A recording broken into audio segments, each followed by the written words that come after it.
Hi, this is Anna Imagination. I am here this morning without a plan. I normally am, but today is I'm all over. I was watching Robin's Wish last night, and they were getting into his dementia, and I was analyzing it, and one of the doctors made a comment about neuroscience causes mental illness.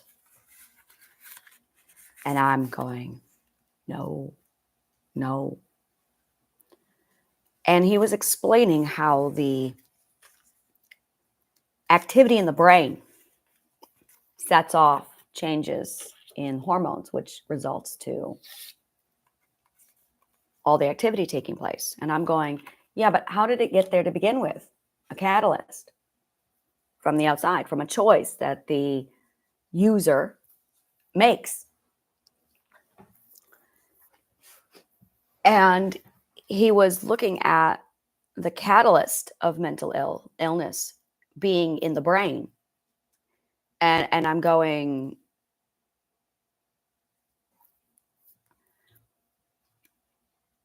it was so illogical. Because then we would all have mental illness all the time from birth, just because. Like, that's not the catalyst. And then this is really, really important. My daughter just read me the definition to influenza. She's reading it from Sophie's World. And it explains that the word influenza means to be influenced by the stars, by the alignment of the stars. Look it up. That's what the word means. That's where it came from. It was literally invented by the spiritualists who believe in astrology. And we are still using it to this day. Influenza, influenced by the alignment of the stars. So we're looking at that. And the reason why it's considered illogical is because it's out of order. It's not about whether or not it's right or wrong. It's about whether or not it's the catalyst. We're all arguing about the catalyst to things. It doesn't matter that it is or is not. Is it the cause? So you've got all these chain reactions. And to not be able to know what the catalyst is the problem. The catalyst is the cause. It's the solution. It's everything. You change the catalyst, you change everything. But you got to find the catalyst, which is invisible. When someone doesn't make sense, when they say something, it's not about them being right or wrong. It's about, but that's not the catalyst. So what you're really talking about with everybody is the catalyst. You should never be talking about anything but the catalyst. The problem is if you can't figure out what the catalyst is, now you're going to have arguing. Now you're going to have people debating shit. And the point is it the catalyst? Because if it's not the catalyst, it's not important. It's just one more symptom along with everybody else. And the ability to determine if something is the catalyst is pure mathematics and logic. There's nothing else. It's the only way you can tell is using math and logic. Not even physics can do that for you. Physics can confirm that it's right. But what you're looking for is the ignition that sets off the chain reaction. But the ignition is, again, the first symptom. What a lot of people think is the catalyst is actually a first symptom. For instance, the car key in the ignition with it turning over that first time, that is a response to the fact that you've got your keys in the hand to begin with. You wanting to go to the store to drive the car is actually the catalyst. So it's always intent. It's always the why did it happen, which is why you need a motive in crime to figure out what the cause was, because you require a catalyst. So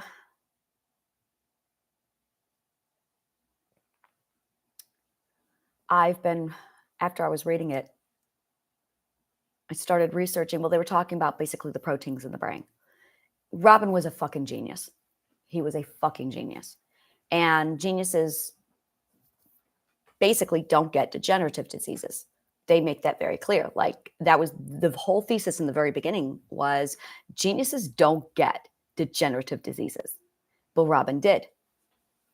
And my immediate thought was, yeah, he was suppressing. He was suppressing so much. We knew this. That man used humor and comedy and making people laugh to escape his own traumas. Which is why he struggled with depression. And I have never seen anyone suppress their emotions, their troubles, more than Robin. And then he started talking about these proteins, and I was like, "What are these proteins?" It was driving me crazy. So I Googled it. I looked into the proteins, and basically, when the synapses is firing, there is a regulation going on. This is just self-regulation in the brain, where there's the firing of the synapses basically sets off a certain number of what do I call it?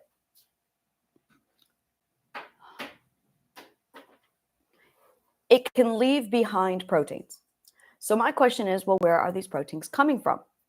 So when I looked into where the proteins are coming from, they come from oxidative stress. And one of the things that they were talking about is sometimes they don't get cleaned up. Sometimes you have more proteins than less. They're supposed to be regulated. When they're not being regulated, that's when you have a buildup of these proteins, and that's when you end up with dementia. So it's basically part of the oxidative stress process, which is the breathing of a cell. So I looked into cells, and there's growing the cell, and that's logic. And then there is apoptosis, which is the disintegration of a cell. So you have cell integration and cell disintegration. Cell integration is logic, and that's what I do. So then I looked at apoptosis, and I'm going, wait a minute, that's disintegration. So I was reading up on disintegration of a cell, and it can either have necrosis or it can have apoptosis. Necrosis is when it's a foreign object. Apoptosis is when it's done naturally. So I'm sitting here looking at apoptosis this morning and analyzing the process, where it comes from, what's regulating it. That's pretty much where I left off, is what's regulating it.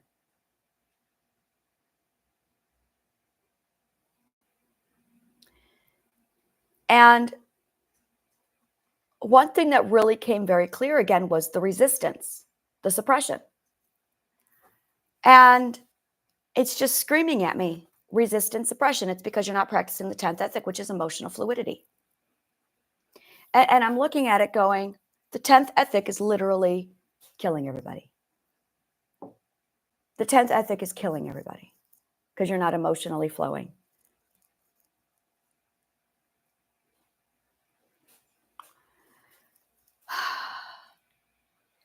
In the article that I was reading, they come right out and they say, yeah, we're not really researching this, but this is the cure to everything.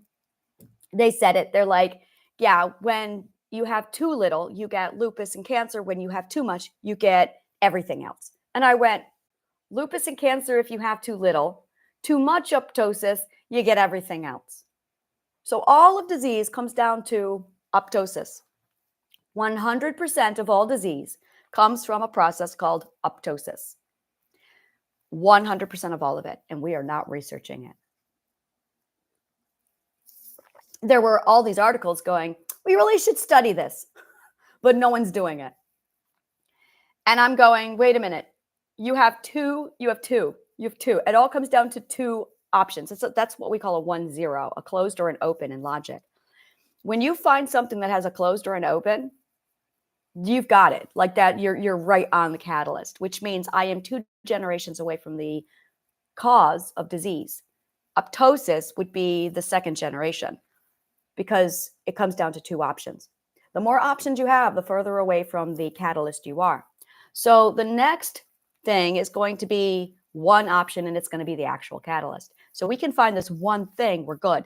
And I'm looking at it going, well, that looks like resistance and suppression. You're talking about self-regulation.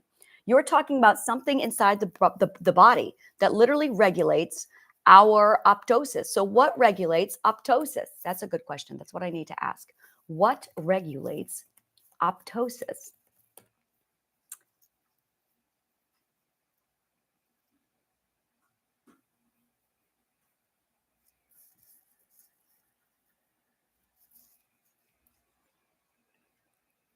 Mitochondria. The powerhouse of the cell.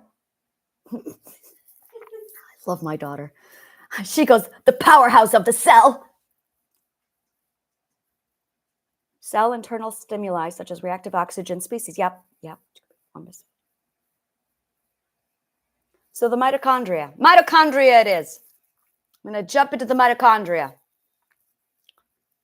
So the mitochondria, and that's what the organic chemist said to me was, look at the mitochondria. I'm going to study mitochondria then. That's what I'm going to go to. And it's referred to as the mother cell, by the way. Something's up with the mother. Okay, this is my newest, like, oh, I'm going to look at the mitochondria. I can do that. So that's what I'm doing. That's what I'm thinking about. I am in the process of listing off. I am so trying to get this together. I don't do well with the whole formal bullshit. And every time I have an idea of I should do X because it's what everybody else does, that's a red flag for me. Anytime there's a copy of what everyone else is doing, red flag. I go, no. We got to red flag this. We got to examine it. So everyone everywhere does the whole introduction of welcome to our show. So there's the introduction. There is a brief sentence that tells you what the show is about. And then there is an introduction of your hosts. And then from there, they go into an outline sometimes about what they're going to cover that day. And then, and I'm going, all right, that makes logical sense. So why aren't you doing it? Because it sounds fake. Because it sounds fake. That's why. It sounds fake. And because it sounds fake, I'm just going, yeah. So I got to do this authentically. So I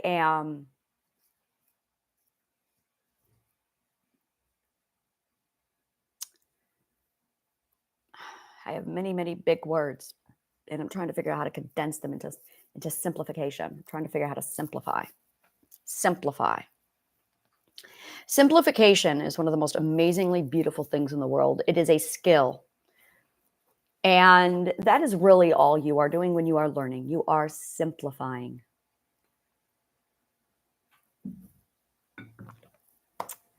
I had a lot of activity back in November and December that I had no idea about, and I just saw it. And the hardest thing is when you have a person who comes into your life and it's making sure that they don't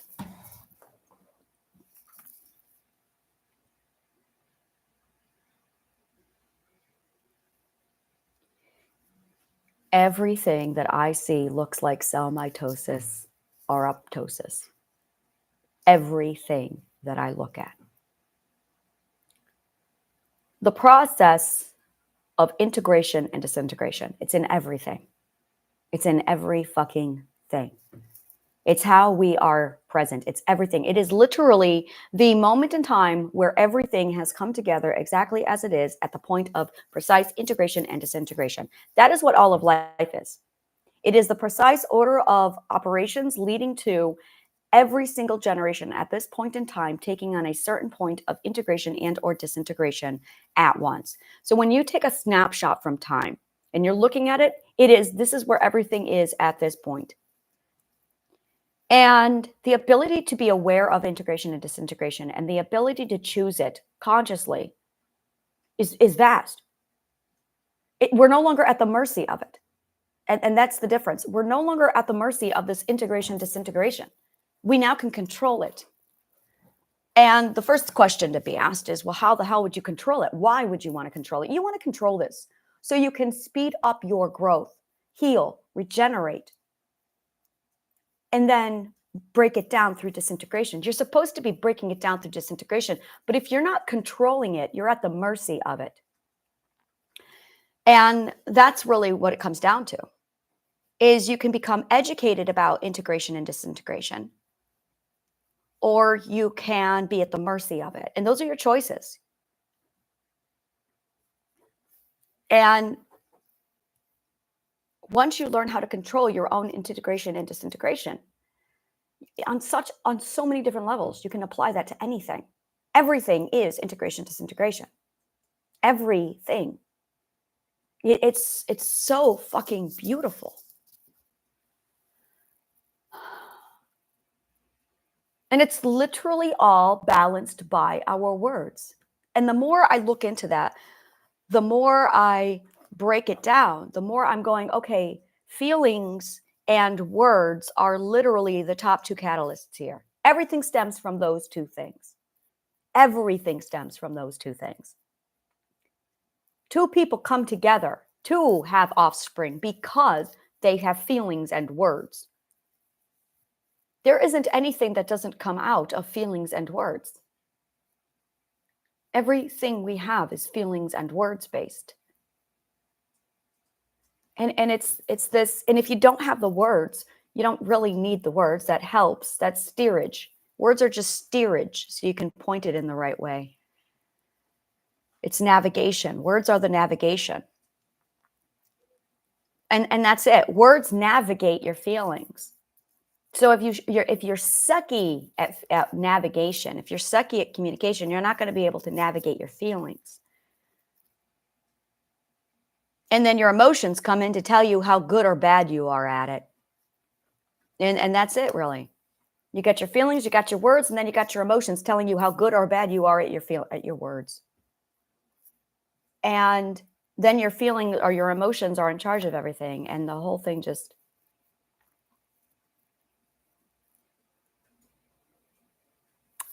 I met a narcissist back 6 months ago. Well, longer, a while now, but they took over my fucking life, and I stupidly let them. I did not have all of my research done on narcissism. I missed a massive... I had a logical fallacy with narcissism. And when I proceeded forward with incorrect information, I walked into the wrong situation. And I went, how the fuck did this happen? And that is when I realized that narcissists are empaths. This person was not a grandiose narcissist. This person was an empath. This person was exactly like every nice, sweet person I'd ever met. And this person did more damage in my life than any narcissist. Because the grandiose, abusive narcissist, you figure out right away, and then you start to defend. With the other kind, there's no defense, which is why they're so much more deadly. Because you meet somebody who's nice, who goes, oh, please don't use boundaries. Please stay with me. And so you don't use any defense around them.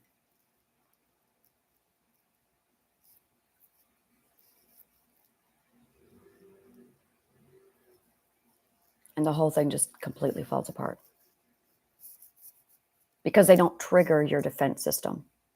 The other one over-triggers your defense system. That's actually good. The other ones don't even trigger your defense system. They found a way to get into your life without setting off your defenses. That is an empath. It is a narcissist who knows how to be a narcissist without setting off any of your defenses. And they play the victim, and they're very kind and nice and over helpful. And they look like Jesus, but they're helpless. Or they paint themselves out to be helpless, or they paint themselves out to be a superhero. And they act like a superhero who's always there to help. But at the end of the day, what they're really doing is breaking down your entire integration process. They literally are going after your integration process. And they're doing it kindly and without any aggression. So it's a non-aggressive disintegration of your integration. That's an empath. The aggressive narcissists will go in and they will aggressively, violently. So they're basically necrosis. That's what they are. They're necrosis. So you see necrosis and, whoa, you need a vaccine. Yeah, I know, right? Okay, because that's necrosis. All right. So when we talk about narcissists, most of us are looking for necrosis. And we're all like, the problem is there's another one here. And it is so fucking worse than necrosis. It's apoptosis. That's what the empath is. The empath is apoptosis. And that's cancer.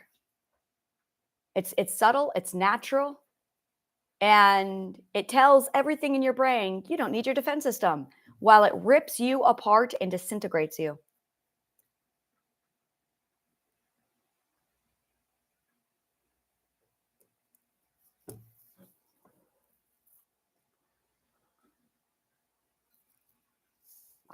So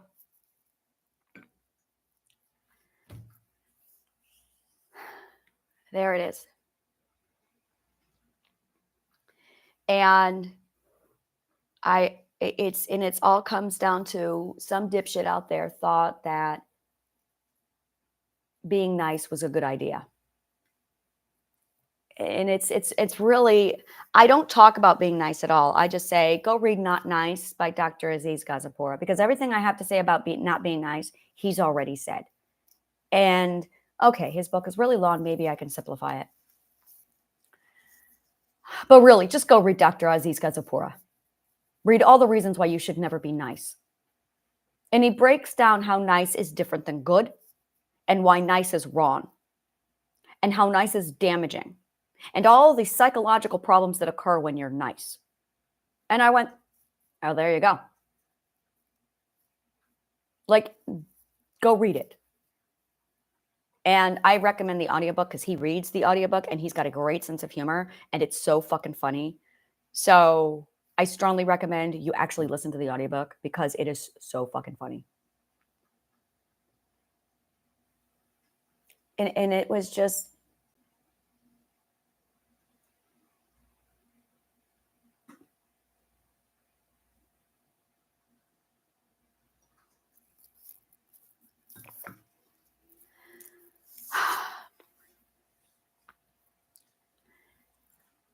I'm really struggling with just why am I stuck? Why am I stuck? Am I stuck? Is this stuck?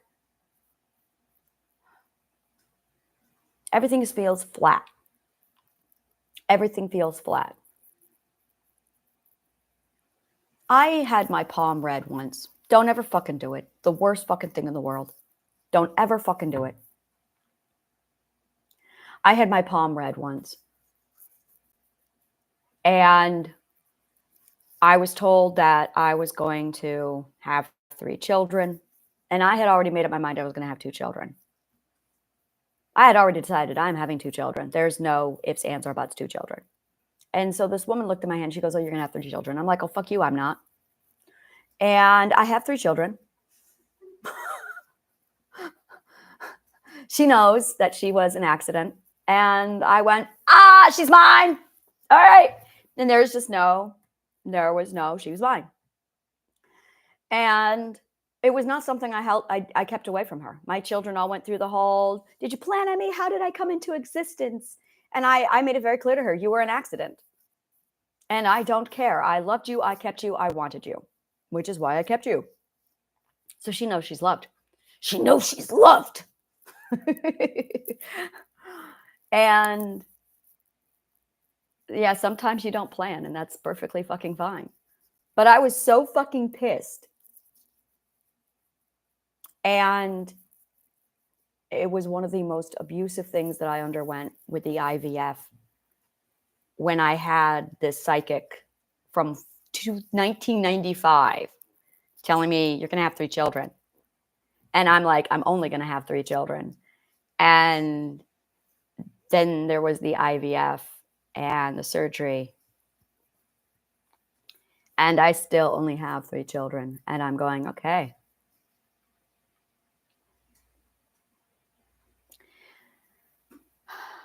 But knowing your fate, there is no joy in it. There is no joy in it. What there is it feels like it's a self-destruct bomb going off. That's what it feels like. Every time you know your fate, it feels like this self-destruct button going off. And you're just counting down to this moment. And you try and fantasize what it's going to be like. This is what weddings do, which is why it's like, and it just builds and builds and builds and builds. And then it's this explosion that goes off, and either it goes the way you want or it doesn't. And then there's that fall afterward where it just feels like shit. And we do this with Christmas every year. Christmas is coming, and we build it and we build it, and we have these expectations. And it's literally chain reaction science to the letter. But if you're bad at chain reaction science, you're never going to get the right holiday you want in the right order. Everyone's got to cooperate. Everyone's got to be a certain way. And instead of just enjoying the holiday or enjoying anything, we focus on getting the catalyst. It's not a catalyst. It's the opposite of a catalyst. Literally, it's the opposite of a catalyst. The catalyst sets it off. This thing that I have not yet named is the thing that sets it off. It's the ignition. It's the ignition. There you go. It's the ignition, which sets off another catalyst, which launches an entirely, it is the birth of a chain reaction. The ignition is the birth of a chain reaction. So you have the catalyst, and then it just sets off, and you see it build and build. But instead of focusing on the fun and enjoyment of building, you're watching the point of explosion to make sure it all goes the way you want it to go. And if it does, great, and then you're depressed because it just deflates. And if it doesn't, then you're upset. Because why do we do this to ourselves? Why are we never talking about this? It's like we're addicted to the chain reaction process. You know, that's exactly. We are addicted to the chain reaction process. I remember when I studied this, and I was looking at it going, fascinating. We are obsessed with the chain reaction process. The chain reaction process is you have a plan. And, well, you have an idea, and then you set a plan for an event, and then you build it, and it goes off. But we're so focused on the current, where we are and what chain reaction we're working on, and then we're obsessed with it. And then it's the next one. That's why we go, okay, Halloween, woohoo, okay, next Thanksgiving, okay, next Christmas, okay, next New Year's. What the fuck are we doing? 2 years ago, I threw out all holidays. I don't do any of them. Well, 30 years ago, I threw out all holidays. I only do solstice. I do the winter solstice on the 21st. I do Samhain. And I do Midsummer. I do May Day. And that's about it. There you go. I do May Day, Samhain, Midsummer. I might do a harvest celebration. I don't know. I don't know yet. That one I'm still, but definitely I do the winter solstice. I do Samhain. I do Midsummer Night. And then I do May Day. And that's about it. I do Disting.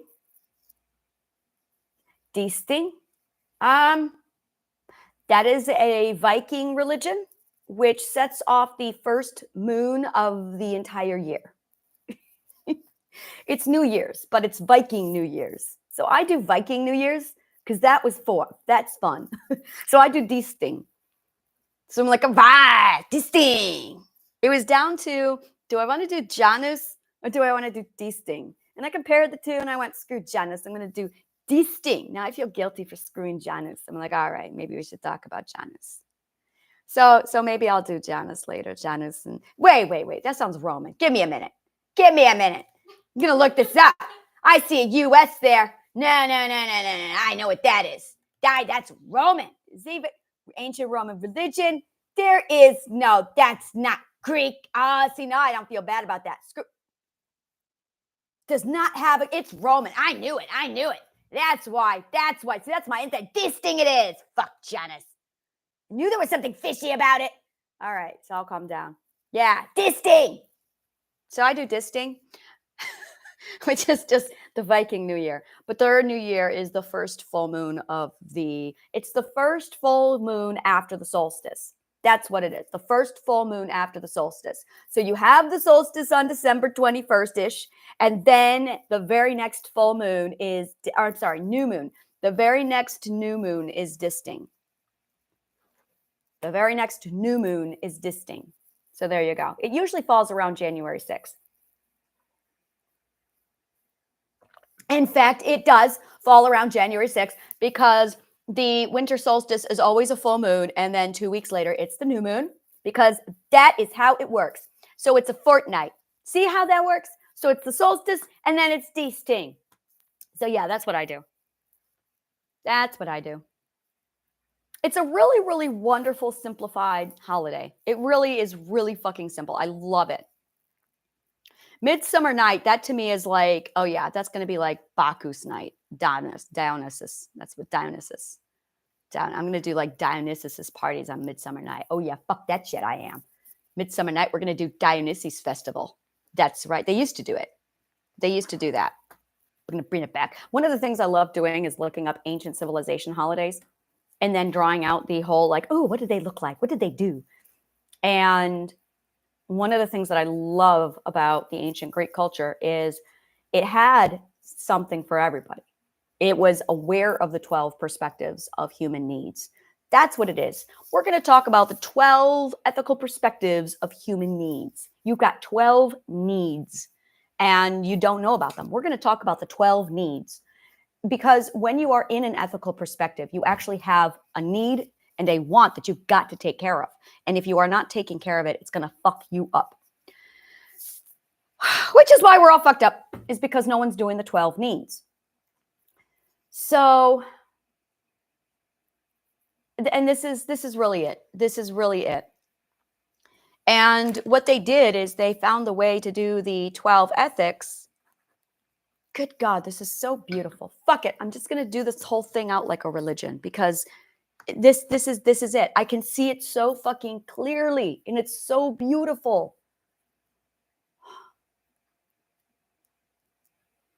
There's a whole lot of people trying to do a whole lot of stuff, and the ideas are there. The motive is there. They just have no leadership or direction or guidance. They have no fucking clue.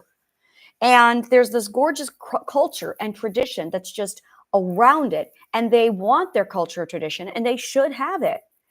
But they don't know they don't have the 12 ethics. So they mean well, and as soon as you plug in the 12 ethics, whatever idea you've got immediately becomes fucking awesome. Literally. You take a church, add the 12 ethics, poof, this thing is fucking awesome. And you can literally add these 12 ethics to anything, and it will supercharge whatever the fuck you've got. It's like, it's great.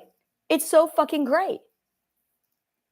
And I've run through every civilization, every concept, every education, every possibility that these things can be applied to. And no matter how it comes out, when I roll the dice, it's the same fucking thing.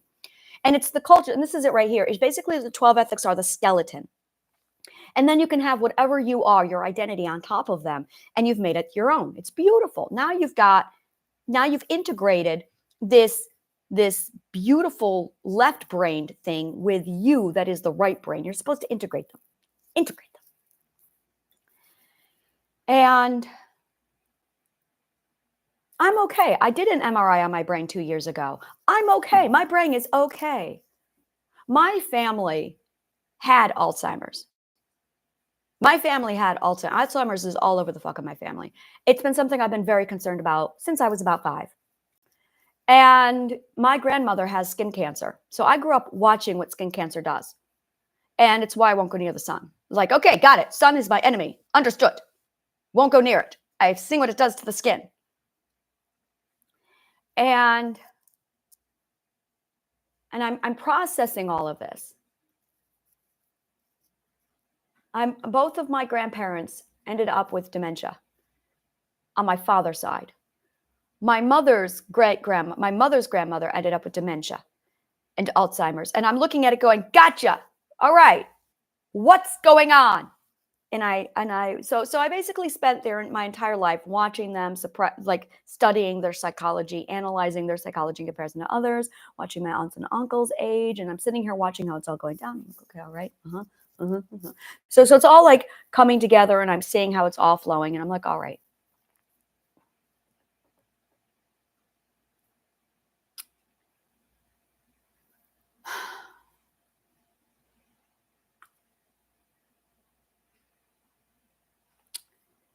And I studied Alzheimer's very early on and brain disease. And it comes down to, well, I noticed that it's not common in actors usually. And it's not, because actors memorize, actors learn. I also learned that if you're a life learner, you're fine. So life learning actually it nourishes your brain. And I'm going, all right, so life learning literally like takes care of your brain. Well, my research like is all over the fuck that place. Like that explains all of the whys. And I'm looking now at synapses and this protein and the regulation. And I'm going, okay, what I'm seeing is definitely emotional fluidity, no suppression, combined with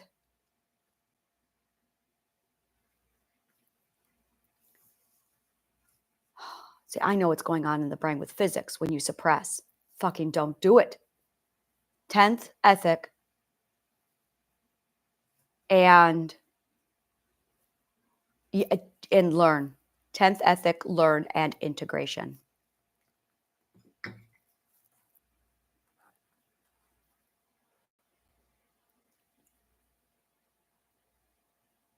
Tenth ethic for no suppression. You have to also stay in your own perspective. That is integration.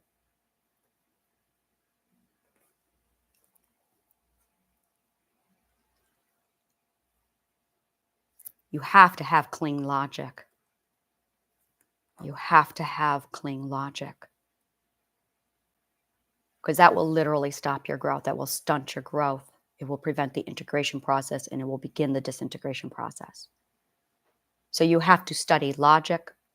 You have to learn, which is the growth process, which is logic in action. You have to have the 10th ethic so it all flows properly without suppression. And you have to integrate. Integrate.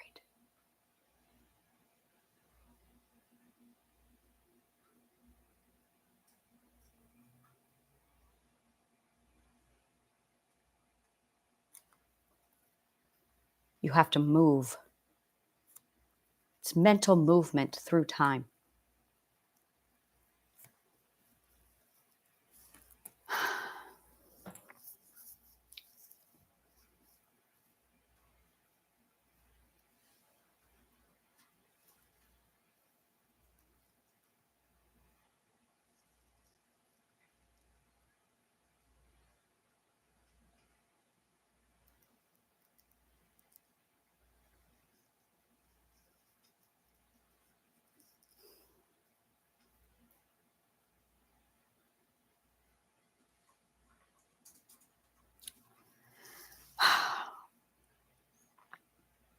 I have this.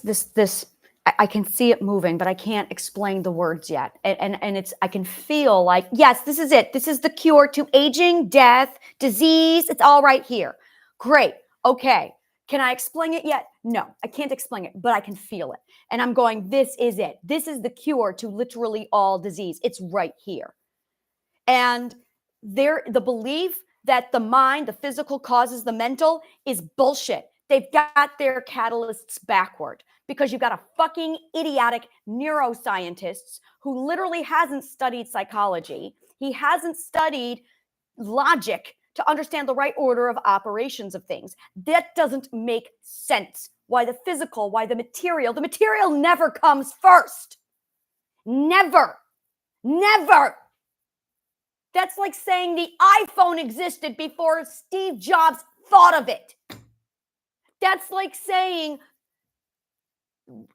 We had iPhones before Star Trek had the little flip phone icons. It doesn't make sense, does it?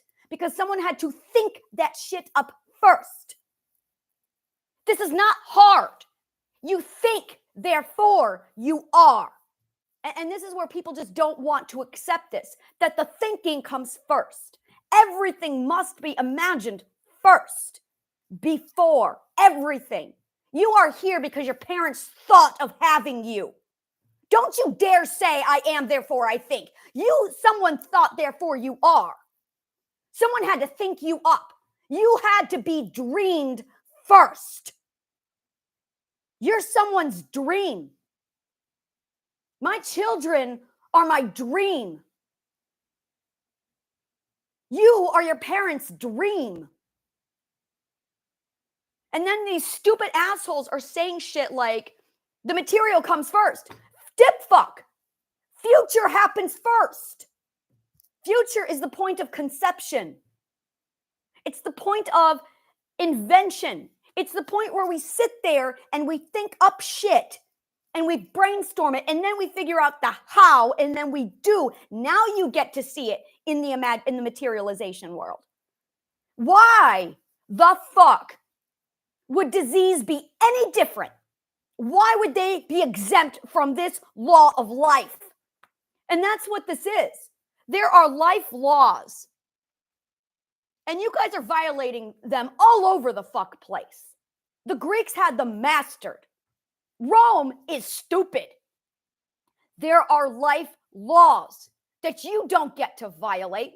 And if you do, oh, you will pay. You will have the consumption. Consumption is the complete being consumed by disintegration. And I'm looking at this. It's all coming into place. And the more I look at this, the more it applies to biology. It applies to chemistry. It applies to physics. It applies to art. It applies to you, to life, to dreams, to business. There is nothing here exempt. Not one exemption. And the Roman education is just so stupid that none of you have figured this out. You live by a life law. And either you get this law and you obey it, or you die. It's that simple. And you're all dying because you're all violating this life law. The life laws are the 12 ethics. There's no exception. And the ancient Greeks were so fucking educated in life law that they integrated the life law right into their fucking culture. So that just by participating in life, you are nourishing the life laws. So they were healthy. They were cranking out geniuses. They were doing more. They were fucking gods. Literally, their gods were the Olympians who succeeded to the point where, all right, I'm God status now. The Olympians were God training for you to become Olympus. Olympics. That's what they were doing. They were turning their people into gods. I'm going to be a god. All right, there's the Olympics. Go get him. You go through the process, and then after a while, you become a god. Zeus, Gaia, Athena were the ones who actually invented the goddamn process. And this is what their entire fucking culture was made on.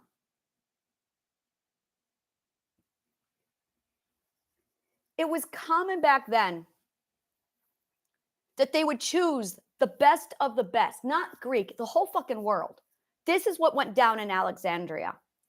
It was this massive, all right, who's got the best X in the world? Who's got the best X in the world? And then they would go to that location and they would hire them to do X. So the best architects in the world were always hired. So every culture became renowned for its forte. The ancient Greeks' forte was education and learning. That's all they did. They had mastered the mind. Oh, fuck, did they? That was their forte. You wanted knowledge, you get your fucking ass over to Greece. And that's what the Irish did. They figured this out. And then their forte was the bard schools, the art, the philosopher Bard. So they would go to ancient Greece, they would study there, and then they would take it back to Ireland. And that's how and why the information in Ireland got where it got. And then they just ran with it. And it's absolutely, Norway was about communication. Norway was all about communication. That was her forte. And I'll tell you why. Norway, first of all, take a look at your gorgeous Bluetooth equipment, everybody. If you look at your Bluetooth equipment, if you go into your settings on your phone, you are going to look at this little itty bitty symbol. Can we get it up here? Do you see the little symbol? Let me hide my private information here. I can't see it. Right there. You see that little symbol? That is called Futhark. It is the H and the B located in Old Norse. They're letters. There are two letters there, H and B. H and B stand for Harold Bluetooth. Harold Bluetooth was the king who invented the Bluetooth communication system in 900 AD. Actually, it was more like 800 AD. In 800 AD, there were a number of petty kingdoms located all over Norway. You had Elsund, you had Nidaros. I studied Norway from 1,000 years ago, so my Norwegian is Old Norse. So if you don't understand what I'm saying, it's because I'm speaking Old Norse, and I'm sorry. But Nidaros or Trondheim, Elsund, Bjørgvin, Bergen, Norway, Oslo, Troms, all of it. Every single one of these locations had a little kingdom. The terrain in Norway was a bitch. It's unforgivable. It's mean.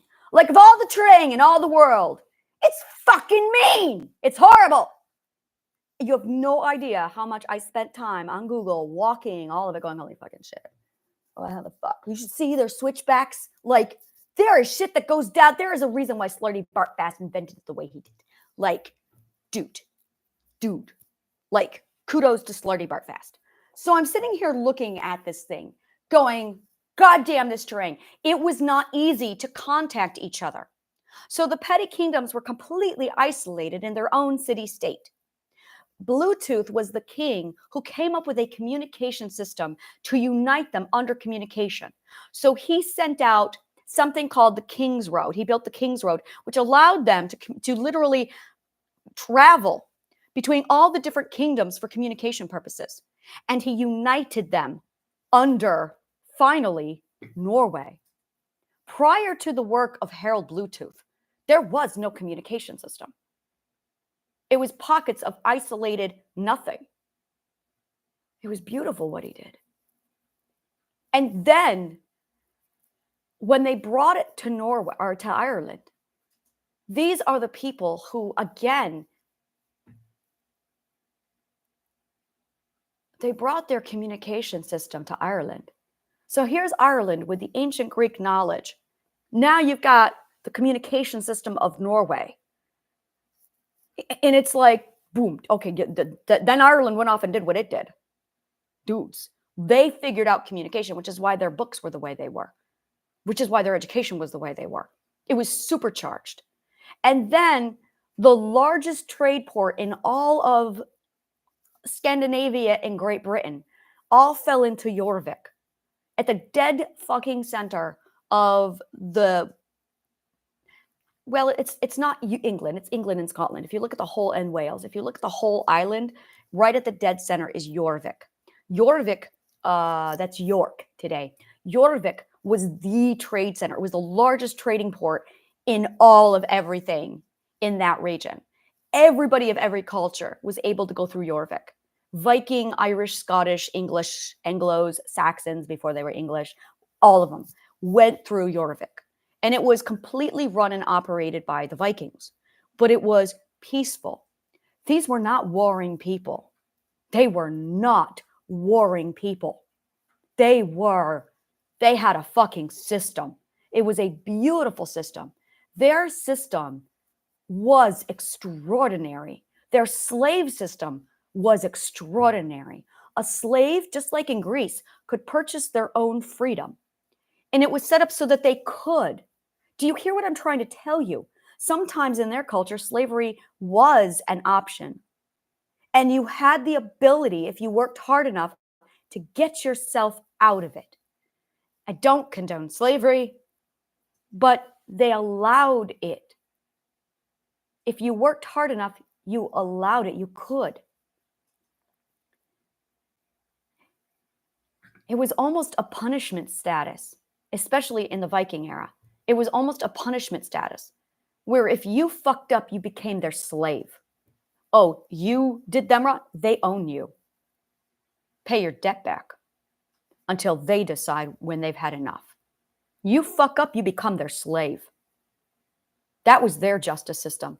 If you fuck up beyond forgiveness, they turned you into literally a nithing, which is where we get the word nothing from.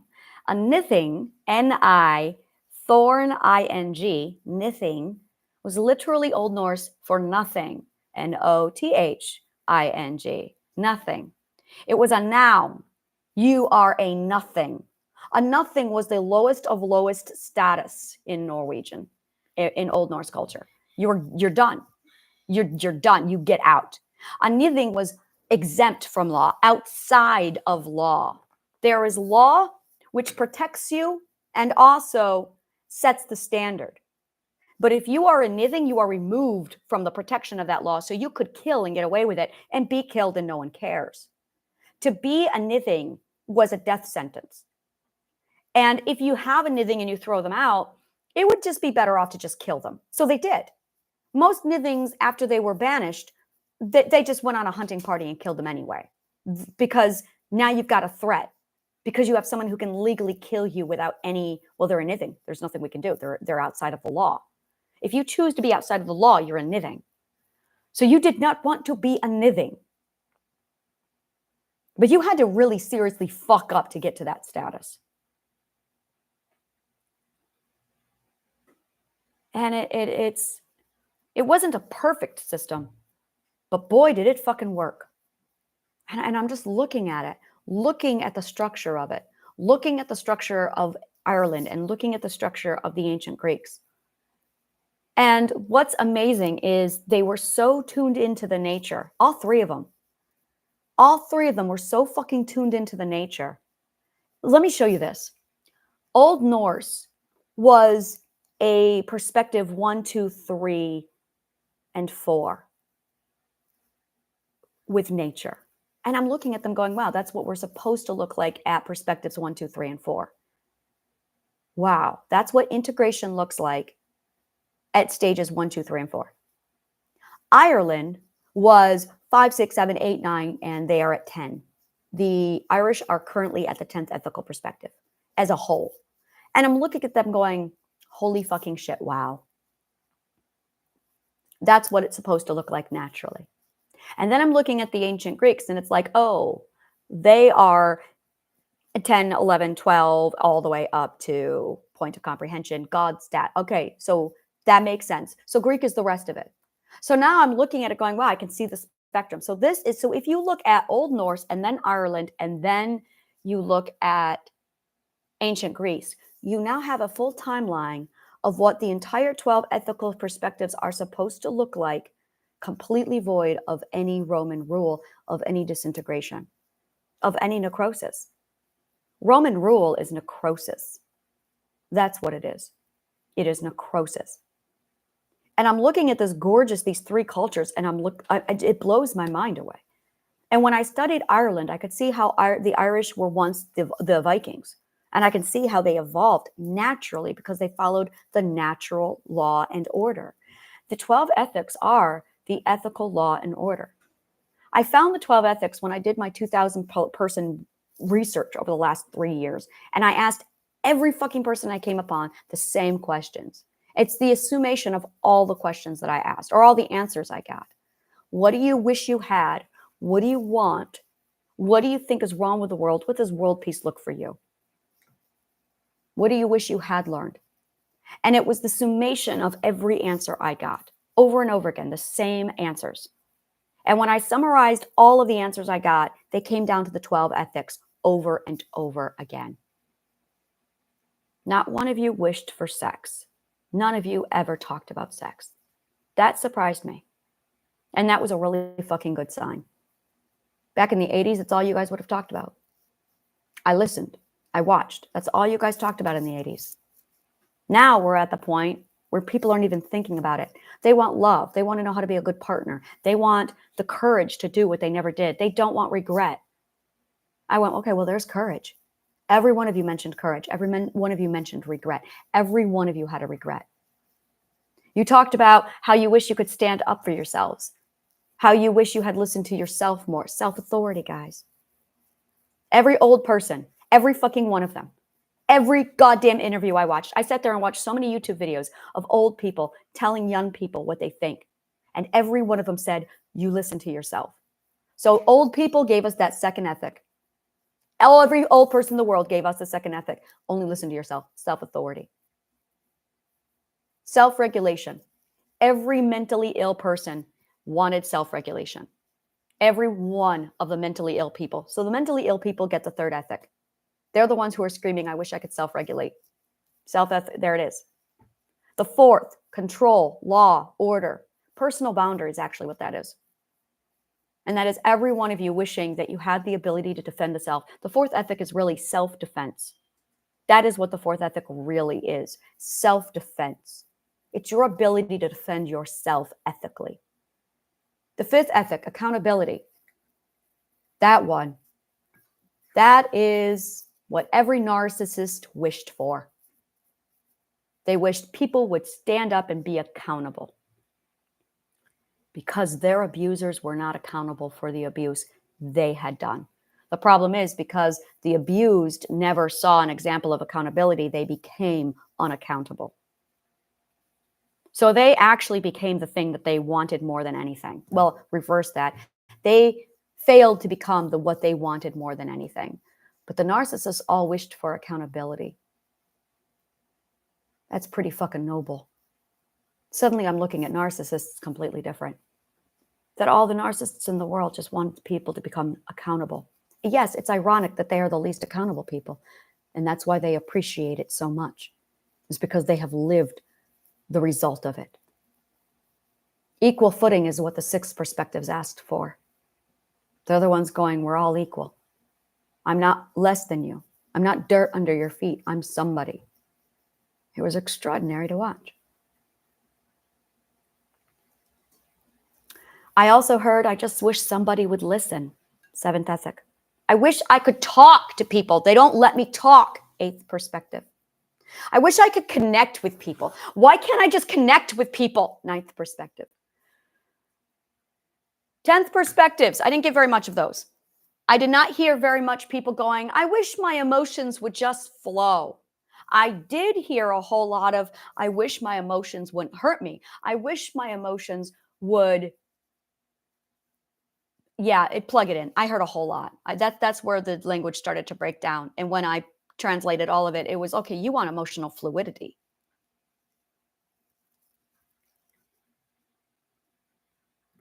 Every one of you wished for logic. You all wanted things to just make sense. You wanted to understand. Logic. That's the 11th ethic. Making sense, understanding, logic. All of you wished for logic. Every fucking one of you. I wish I could communicate better with my child. I wish I could understand my son. I wish I could.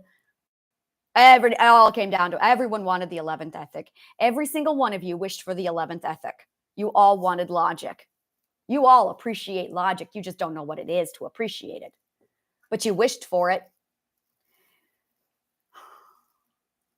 And a lot of you wished for forgiveness. A lot of you wished for no judgment. So when I took all of your wishes, I realized, oh, look at that. Everything that everybody wants is condensed into these 12 wishes. And then I realized, oh my God, this is what Christ teaches. Yeah, that was interesting. That was really interesting. And then when I studied Muhammad and Islam, I went, oh, this is the same fucking thing. Buddha tried. They only made it halfway. And I'm going, okay, Confucius figured it out too. So I'm sitting there going, I'm seeing common denominator. And I recognize them in the ancient Greeks. I recognize them in Plato. I recognize them everywhere. I recognized them in the Philosopher's Bard. I started to notice this pattern emerge. And when the pattern emerged, that's when I went, oh, it's the life laws. And when you take time to study each and every one of these 12 ethics, you find a life law. And it gets you that closer to happiness. And then I was able to look at the ancient Greek system, the entire fucking culture, and go, oh, look at that. The gladiators were about courage. That's what that was about. They did the tests because they were literally going through the trial of courage. That's why they fought lions. That's how you test your courage. They weren't sick fucks. They were admiring the first ethic. Courage.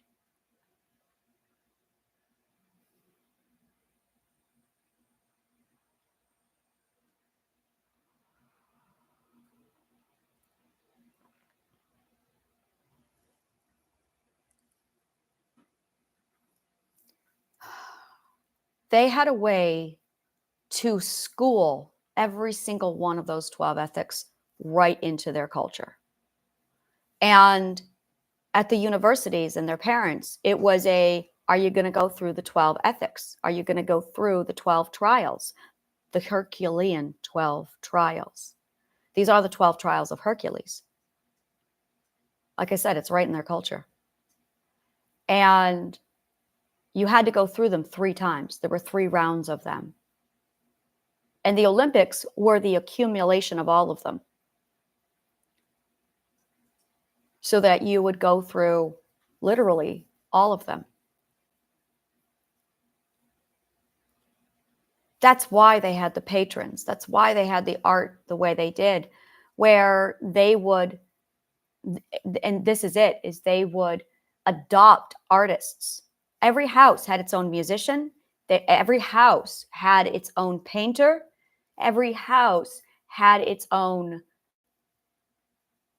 singer, dancer. Every one of them.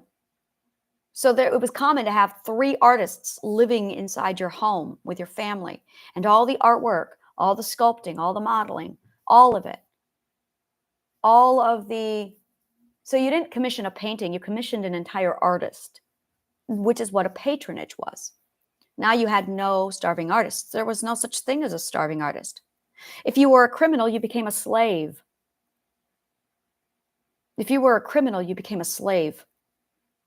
That was their justice system. You commit a crime, you become a slave to society to pay it back. So if you had money, you could go adopt a slave, a criminal, and literally convert him back into a decent human being. So you had wealthy families adopting their slaves. The slaves were criminals. That was their slave system. And that's the kind of stuff that you don't know. You got to study it. That's what England was doing with the Irish. They were turning them into slaves, and then they were sending them off to Australia. That's what they did with Culloden. War criminals were turned into slaves and sent to America. And then they revolted and then created the America and led the American Revolution and won this time because they learned from Culloden. And 100% of our documents are they're identical to the Scottish documents. Some of them are done right. Like Thomas Paine, oh yeah, it's all Scottish document. We are just Culloden. Hi, America is Culloden. It's so funny. There's nothing more amusing to me than how much we are just we were birthed from Culloden. America is 100% birthed from Culloden. You don't take the Scots and then ship them off to America, and then 20 years later they say, we're planning a comeback, but we're going to rebrand it. We're going to call ourselves Americans. They'll never see this coming. But they were Scots. One of my favorite persons in Congress was McKeon, General McKeon, who fought at Culloden, and he wore a kilt as if to say, fuck you. Like it was gorgeous. They illegalized kilts. They illegalized the culture of Scotland after Culloden. They illegalized the culture. They literally illegalized the culture after Culloden. The language was banned. The plaid was banned. Weapons were banned. America is just British or Scottish vengeance. That's all it is. America is 100% Scottish vengeance. This is, so yeah.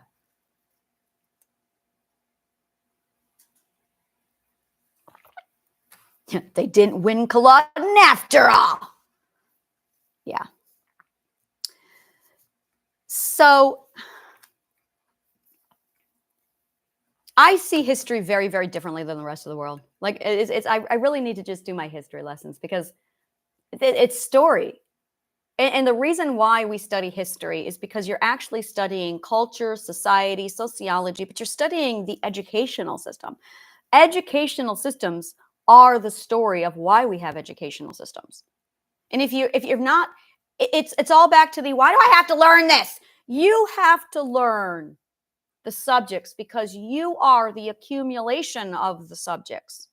You are art and physics and science and math. You are. To say I hate math is to say that you hate the mathematical part of you. Now you've got disintegration. Hatred disintegrates. Hatred disintegrates. And that's really it, is hatred is the disintegration process. When you are afraid to the point of disintegration.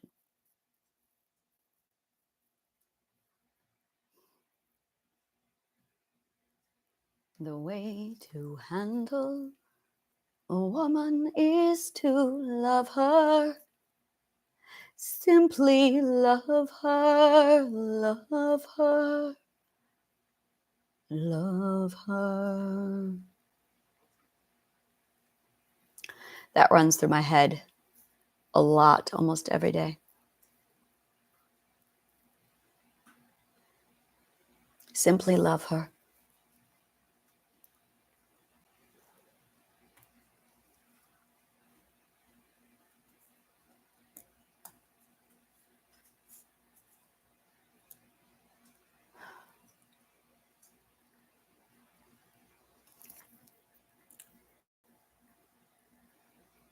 My plan for getting us to world peace is the way the Greeks did it, because they did it. They had world peace. They were building it. They were well on their way to having the structure. And then Rome happened. And a lot of people are going, how the fuck do you organize 8 billion people? Well, I'll tell you how to organize 8 billion people by giving everybody what they want. And what everybody wants are the 12 ethics. Every one of us. And allowing us to have the perspective we are in at all times.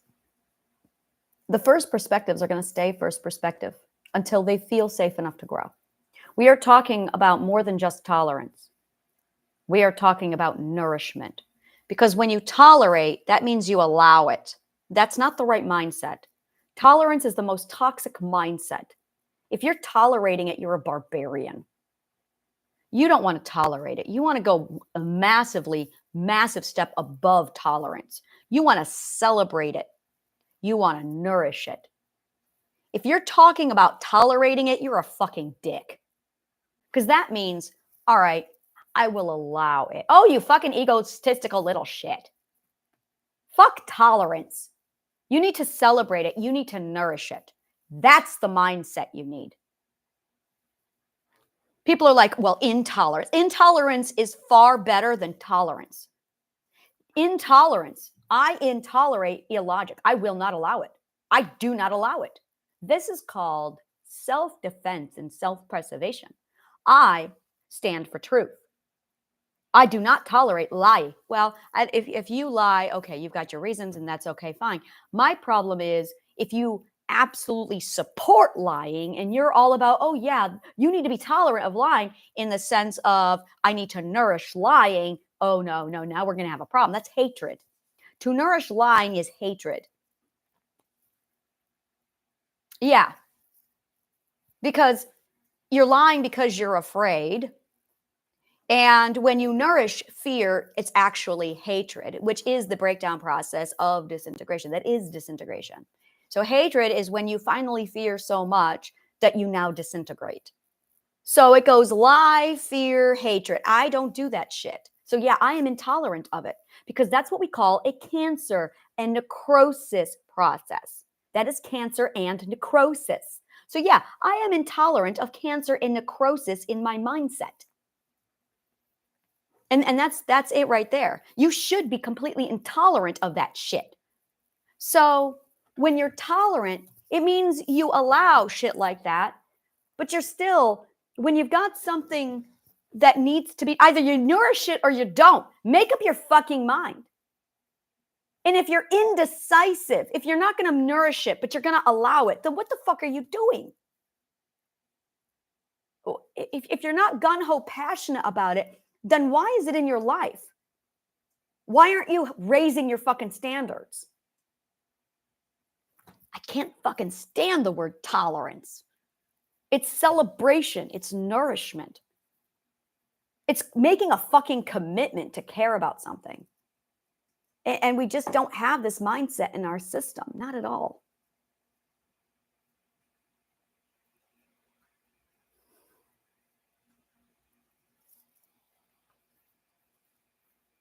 I love so much about the concept of Sermon on the Mount.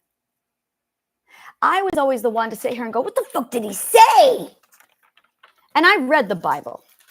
And I'm going, wait a minute. He was there for like a fucking day. He was there so long that he had to feed everybody with a fish and a bread. And I'm going, and that's all he said? Really? I don't believe that shit. What did he really say? What was the sermon? I mean, I know what the Sermon on the Mount was, but I think about it a lot. I have thought about it a lot so many times. I love so much about the concept of the Sermon on the Mount. And it's this, and I love the concept of the open forum.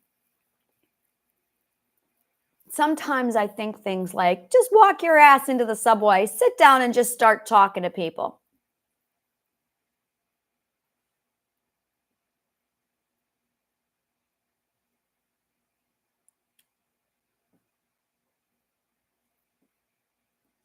I don't feel like being argued with. And there is an open-mindedness to, I'm from ancient Greece. This is the culture. This is the education. This is the knowledge. This is the mindset. I can't look at the Roman mind any more than you can look at mine and go, what the fuck is wrong with you? It's called a different culture. And it's completely different. And it's very, very different. And what amazed me, this is one of the things that I loved the most about my education, was I could see symptoms of it creeping in very early on, like right after I started to study it. And we're born into it. We are born into it. And then the Roman culture derails us between the ages of 2 and 4. Good God, that was fucking hard to figure out. I'm like, what the hell happened at 2 to 4? And I stayed on that path. No one derailed me, but they derailed everybody else. And I'm going, fascinating. And then it's all about how abused you were if you decided to stick to. Did you get in the box or not? Did you get into the Roman mindset or not? If you did get in the Roman mindset, you were beaten the fuck up. And then it was how abused you were is in ratio to how true to the natural culture you stay true to. The natural culture is the ancient Greek culture because they identified the natural culture and they nourished it. They built their entire culture around it. Don't you hear what I'm trying to say to you? You have a natural culture to you. And the ancient Greeks identified it, perfected it, mastered it, nourished it, and then built their entire culture around it so that you could then live your entire life exactly as Mother Nature intended it without any interference. And that is why they flourished the way they did.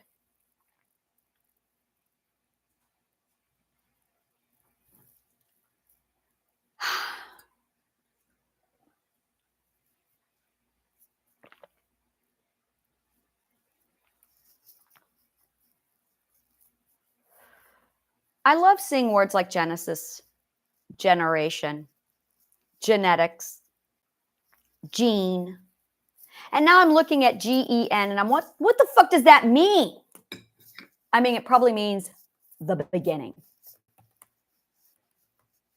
Gen etymology.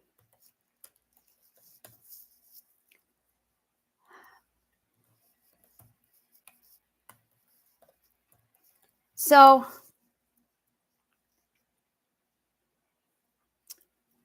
born, produced. Native, natural. Oh, it also means general. That's where general comes from.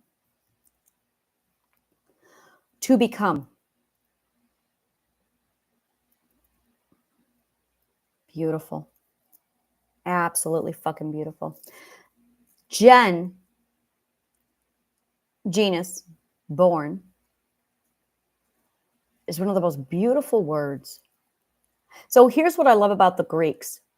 This is the most beautiful thing about the Greeks is because, how do I explain it? So a language is birthed by what you value. So what you value will birth the language. And every language has a marker of what it values. France is love and romance. So France's language is like 100% love. If you want to know what love looks like, look at the French language. Their words literally revolve around beauty, love, beauty, and love. That is the French language. All they valued was beauty and love. And as a result, the majority of their words are centered around beauty and love. The Irish, the majority of their words, their values, this is so fucking beautiful. Their values were all about art, family, and story. So the Irish language revolves around story and music, party, celebration. It was literally like the celebrators of life. The Irish know how to party. Like, they got it down. Instant party. So I would say celebration. And as a result, their entire language encompasses this celebration. The Greek language is 100% knowledge, wisdom. That is what they valued. Growth. That is what they valued. So the Greek words, the entire Greek language revolves around education, knowledge, wisdom, growth. Life. Life. Greek was all about life. God, they fucking mastered it. They fucking had the formula for this is the way a society needs to be. This is the way a society needs to live. This is the way we have to be. It was a beautiful system. And it was the understanding, the deep comprehension that, okay, there's 12 of us here. And every single one of us has different values, has different ethics, has different needs. And every single one of us grows through all 12 of these indulgences. You have 12 indulgences. And if you do not have an outlet for these 12 indulgences, you're not going to be okay, which is why you're not okay. It's because you have 12 stages of indulgence and you're not allowed to go through them. Indulgence is growth. You have to get a surplus, which is why you're literally building up your resource. That's what indulgence is. It is resource gaining. And then you are spending that and transferring it over to get a different indulgence. You are practicing the resources of 12. That's what you're doing. But you've been told that you can't. Now you have a scarcity problem. Now you have a mindset scarcity problem. Now you're poor. And this is why, is because you're not allowed to practice the indulgence of the 12 ethics.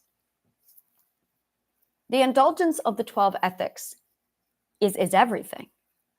And the parents were educated in the comprehension of this 12 indulgence system.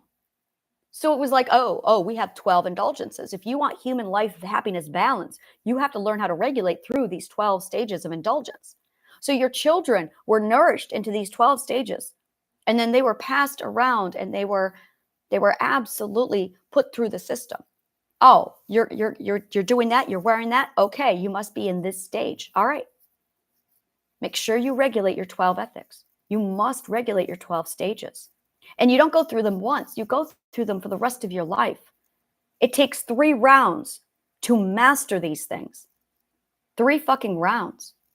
Most of you have not even made it through 2 rounds, as in 2 stages of the first round. That's why you're mentally ill, is because you're not going through these stages. And once I started learning about the 12 ethics myself and going, oh, I need to get my ass through these things, and I started to do the 12 ethics on a regular basis, I was going, holy fucking shit, my life is superhuman. I'm awesome. It was amazing. It was amazing. And then I started teaching them to other people, and I watched their lives go, holy fucking shit, this is amazing. I know, right? Right? And it was just amazing. And I just want to scream at the world, dudes, this is it. This is it. The more you do this, everything's going to be fine. We all just got to do these 12 things. You know, you don't have to do all 12 of them at the same time. You just need to, where are you on this spectrum? And you're not supposed to stay in one space. You're supposed to indulge in wherever you are. If you are a person who is living in your mom's basement, you are needing to indulge on the first ethic. Don't feel bad about it. And this is the problem they have, is they feel bad about it, and now they're not indulging, so they're not growing. And then the 4th ethic is screaming at them, why don't you get a job, loser? And now they're going, yeah, I already feel fucking bad. Thanks, Dad. They have to indulge in play. That's what the first ethics do. They have to indulge in play. They're never going to grow on to the learning stage until they indulge in self-nourishment, which is play. I let my son do it. My son reached that age, and all he wanted to do was play video games. And I went, all right, that's all right. I understood it because of the first ethic. So he was given absolute carte blanche to just play video games indefinitely. He got sick of it because he indulged. Every day he got up, he did the same thing. He just played video games. And I went, okay. And he did that for 3 years. And then he came to me, and this is what happened. I'm really sick of playing video games. Are you? Now, here's the funny part. He's been trying to do this since he was 4 years old, but his stepfather wouldn't allow him. He would beat him. He would ground him. So now his indulgence became the forbidden fruit. So instead of just getting this out of his system when he was 4 and 5, he wasn't allowed it. Every time he got it just a little bit, he was beaten. So now one of his healing things was, you want video games? I'll get you video games, whatever you want. Because I knew in order to heal, he had to indulge. He had to show himself that he had control and power over what he wanted. That's healing. You have to show yourself that you have power and control over what you want. So what do you want? Choose your indulgence. But we got that stupid bullshit in our heads of gluttony is bad. No, gluttony, no. There's a reason why that was put inside the Roman mindset, is because they didn't want you touching gluttony so you wouldn't grow. Gluttony doesn't exist. Roman abusers made that bullshit up. Indulgence is vital. You are not going to learn moderation until and unless you learn to indulge. If you don't learn to indulge, you are not going to learn how to moderate. You can't have one without the other. You cannot have moderation without indulgence. You have 2 things to indulge in. You have point A to indulge in, and you have point B to indulge in. When you indulge in B, you're going to avoid what you indulged in the first time. That's why you eat a whole lot of candy, and then you go, I'm so sick of candy. And then you gorge yourself on vegetables. And then you realize, oh, portion control is nice. You have to indulge on candy first. But we're in a culture that's not allowed. We have been literally banned from indulgence. Indulgence is how we grow. It's stage 1 of growth. You indulge. That's called nourishment. So you indulge until you're fucking sick of it, until you want change. But you have to want change.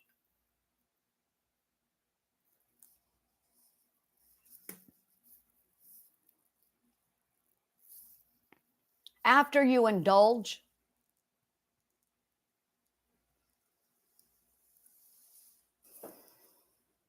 that's when you shift.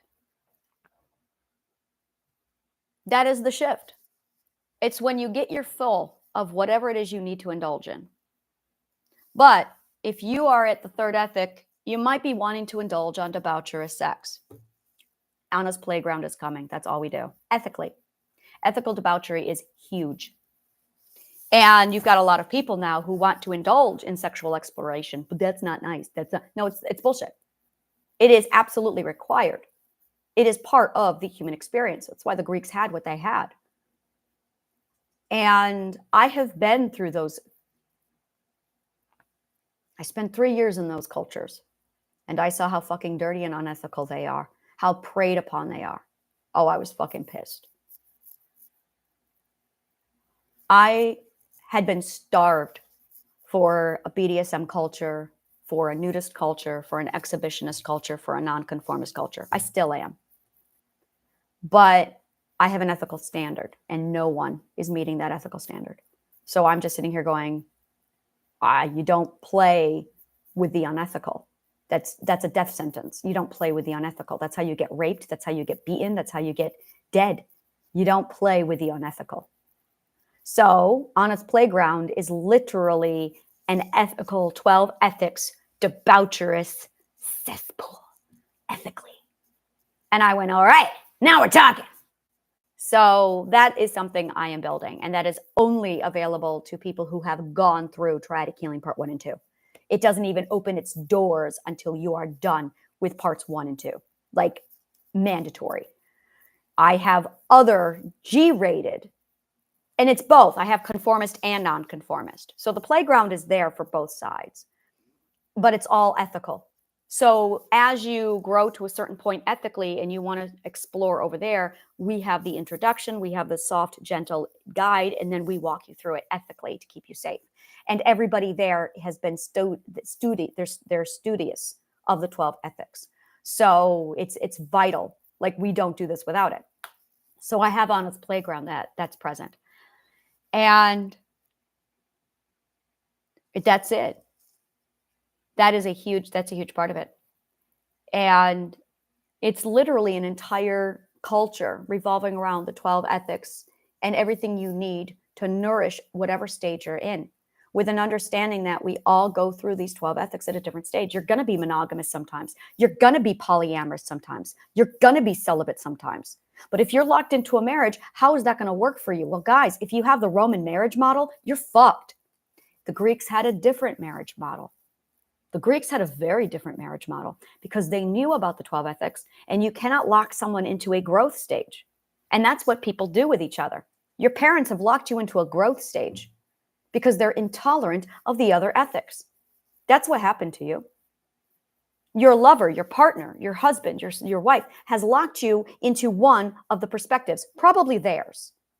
You might be they want you to be third ethic, but they're second ethic. You might be, they want you to be fourth, but you're second ethic. You might grow on to the fifth and sixth ethic, but they're still a second ethic. And you're going, what the fuck is wrong with you? Well, I don't know you anymore. You've changed so much. Yeah, it's called growth, bitch. And that's where we all are. But because we're unaware of the 12 ethics, we don't know how they're in our lives. Oh, but they're in our lives, guys, because Mother Nature said so. I did not pull these out of my fucking ass. She put them in us. And either you are aware of the 12 ethics and you are living your life according to them, or you are fucked up. Because you're not living your life according to life law. And that's what this comes down to. This is life law. You don't get a fucking judicial system over it. You don't get to enforce it. This is life law. I really love the idea of slavery as a punishment for criminals. The problem is, and this is where the 12 ethic creeps in, no judgment. So how, this is, I already did a whole thing on this. I've already broken down the criminal system. It's in Law and Order, and it's located over on my course. I have a whole course on it where I break it all down. And no matter how it comes down to it, human beings are not qualified to judge another human being. It just can't happen. It just cannot happen. And the system that we have today is such fucking garbage. Such fucking garbage. So I'm watching my daughter play Minecraft. Is that what this game is called? Minecraft. And she's got a map on the edge of her weapon, sword, stick thing. What is that? Is that a stick? It's your hand? That's a hand. I'm a sword. This is a sword. That's a hand. That's a sword. That's a hand. So she's holding a map. Her character is holding a map. See, that's my hand. And she's navigating like this. There's the map. Like she's got the map like this, and she's navigating like this. And I'm going, that's what I need in life. That is what I need. Literally just like me holding up the map, which is what I do in some places. Well, that's what I have to do in Brooklyn. In Manhattan, I don't have to do that. Manhattan, I know how to navigate. Manhattan, it's simple. Okay, where's the Hudson River? I do that every time. Where I get out of the subway. Where's the Hudson River? There's the Hudson River. The Hudson River has to say, that's what I'm good. I know where I am. As soon as I know where the Hudson River is, I'm good.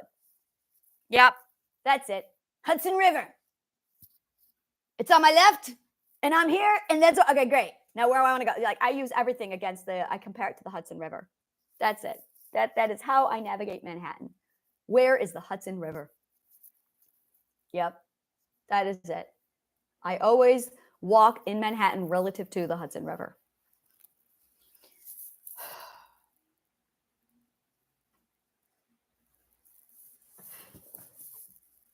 Which tells me that there is another way to navigate.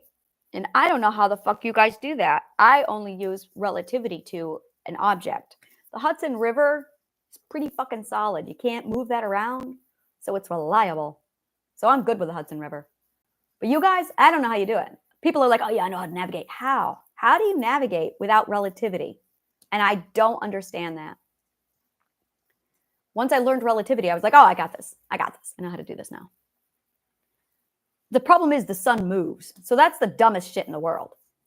Like, unless you are really fucking good at being able to locate in relativity to the sun's location, but it's not. It's like, no. I can tell when it's at its highest point, but again, it's okay. I see the sun in relative to the horizon. But again, in New York, you don't really have the luxury of looking at the sun. So it's a really stupid point of reference to go by. Which is why I'm back to, I love the Hudson River, because it's actually at eye level. So I can just like, okay, Hudson River, got it. So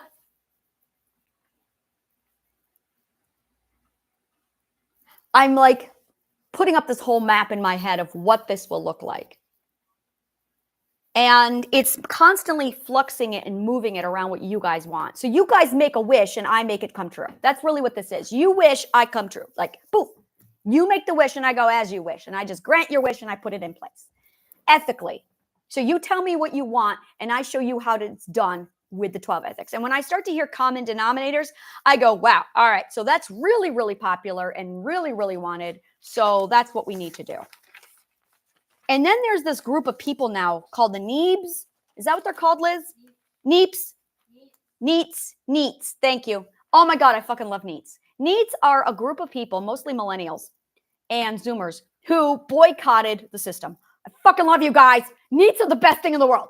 They boycotted the system. They went, fuck you. I'm not getting a job until I find someone somewhere ethically who's going to treat me like a fucking human being. So I'm just going to sit back and enjoy my life while I figure out what's nice that's coming along that I want for me. Oh my God, I love Neets. Neets has got it figured out. Neets is like, you got it, guys.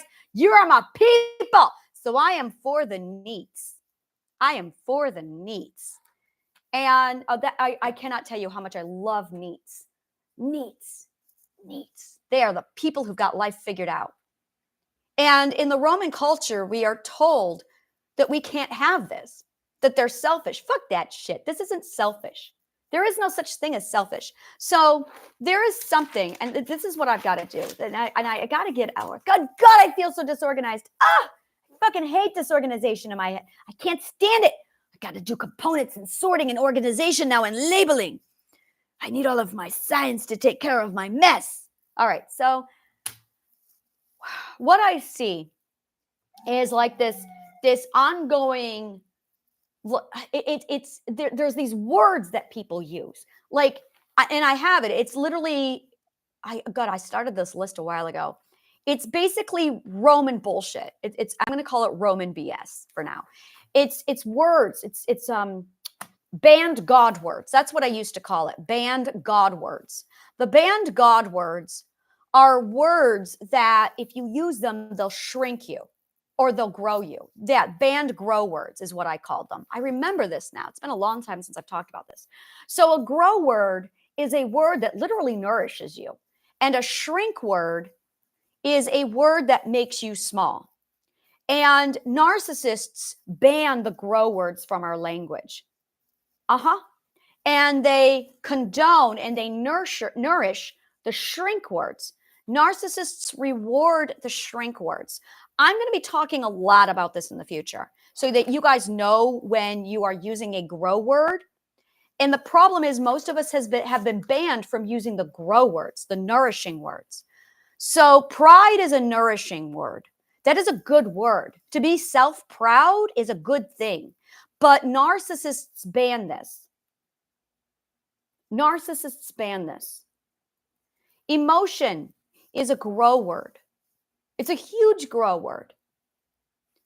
Authority is, and then you've got the contaminated words. And authority is a contaminated word.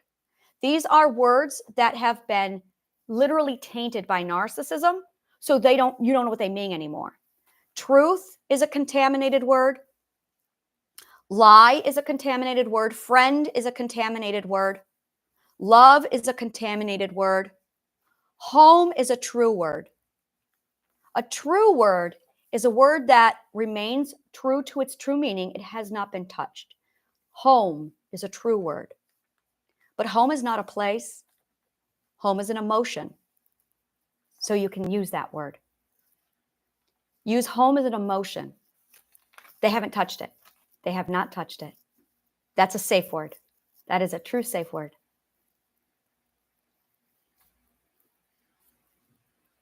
I'm gonna categorize them. So you can start to see, I have massive lists all over the place in my Try to Killing, where you're gonna get into it and you're gonna see it and you're gonna be like, oh my God, this is, yeah, it's amazing. It's absolutely amazing. It's absolutely beautiful.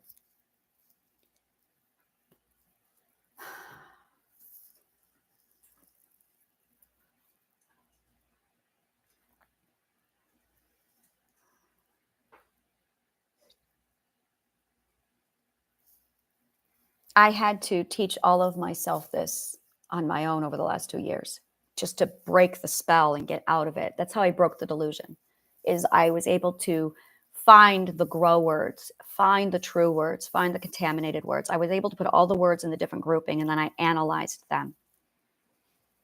And I realized that there were all these beautiful grow words that actually meant growth and nourishment, that if you use them, society bans you. Arrogance, ignorance, and opinion. Those are all really toxic words. Those are words that have been so broken down and destroyed that you don't even know what they mean anymore. And it's extraordinary. It's so fucking extraordinary.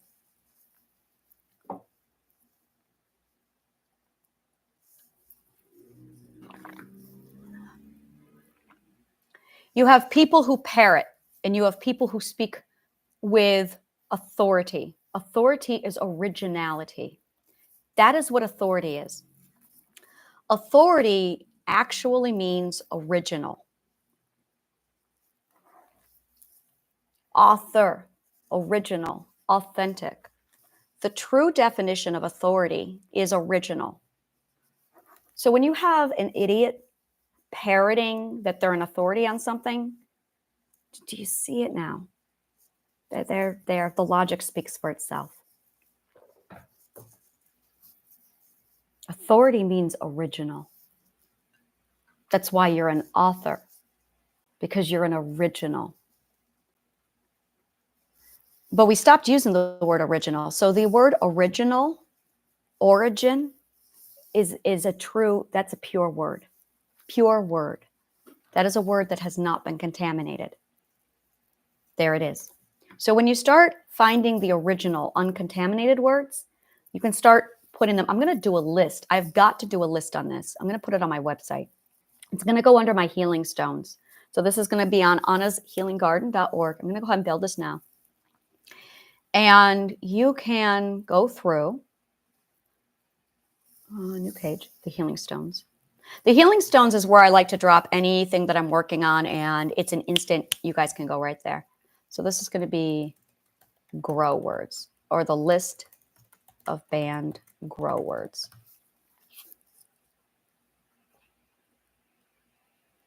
I feel like I've done this before. All right. So yeah, let me see here. Yeah. All right. So once you start, this is where a lot of my work began, was the list of banned grow words. That was the first one. The next one was contaminated words. And then there's the pure or true words. So pride or proud. And then there was shrink words. Shrink words are the words that were invented by narcissists. These words were invented by narcissists to shrink you and keep you submissive and obedient. I'm going to show you how they weaponized language. And the more I fill these out, the more you're going to be able to see them. So pride and proud were used. Shrink words is selfish. Selfish doesn't exist. Selfish does not exist. Accusation. Now, this is not a word, but this is an action. An accusation is designed to shrink you. So I'm going to say here, this is not an actual word they use to shrink you. It is the action they do to shrink you. When they use accusation, when they accuse you, they are trying to shrink you. So pay attention to when they accuse you of anything. If anyone accuses you of anything, that is a red flag that they're trying to shrink you. Contaminated words. Authority is a contaminated word. Truth is a contaminated word. Lie, friend, love, arrogance, ignorance. These are all words that they have changed the meaning of, and now people don't understand what they actually mean. So now people are confused on what these words actually mean. So authority, truth, lie, friend, love, arrogance, ignorance, opinion. True words are the ones that narcissists never touched. Use this as an emotion. It was a state of being, never a place, which is why narcissists only contaminate or target emotion words. That's huge. That's something you need to know. Narcissists usually only attack emotion words, never place words, never. They target the words. They target the words that are linked to an emotional response. So this is the beginning of narcissist language. This is how I figured this out. And I used this grouping. To begin analyzing narcissistic language. So the more you learn the language, and I speak it regularly, I absolutely speak it regularly. So you can just listen to me, and as you listen to me, the more you listen to me, the more you're going to pick it up. The less, and then if you want the rules for it, well, that's what I'm doing here. This is the rules for it. So you guys can, okay. Contaminated words, so pure true words is home, and then the word original. Original is clean. So I'm going to go ahead and I'm going to give you the true definition between all of these. So I have here under contaminated words, authority. And I'm going to put here, authority means original. That's what it means every time. Authority means original. Expert. Expert is often the word a person means. And you know what? Authority is a very complex word, so I'm going to go ahead and just give it its own space because it's very on authority. Because authority is such a deep topic. It needs its own things. Expert refers to the skill level often above master. However, they have replaced expert with authority. When authority was created to mean the author or the creator, which means authority, which gave us, watch this, guys, which gave us the word authentic, and authenticity means original. So unless someone is the original author,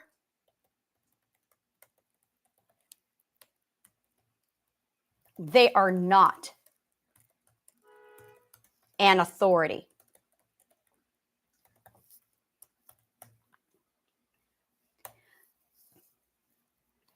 And that's where they really fuck this up.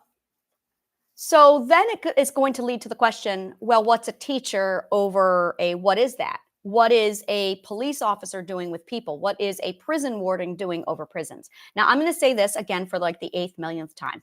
All of my work does not apply to prison wardens and law enforcement. That is a very, very delicate, difficult situation, highly complex, that is exempt from all of my work for now. That is going to require that I sit down with officials and we hack out a plan. Because right now, they are needed and they need to stay put and not move because they are really, really required right now. However, once you basically want to solve the problem so we don't need them. You need to solve the problem first. And as we solve the problem first, then they can tone down and toe down. See, that's how you want to do it.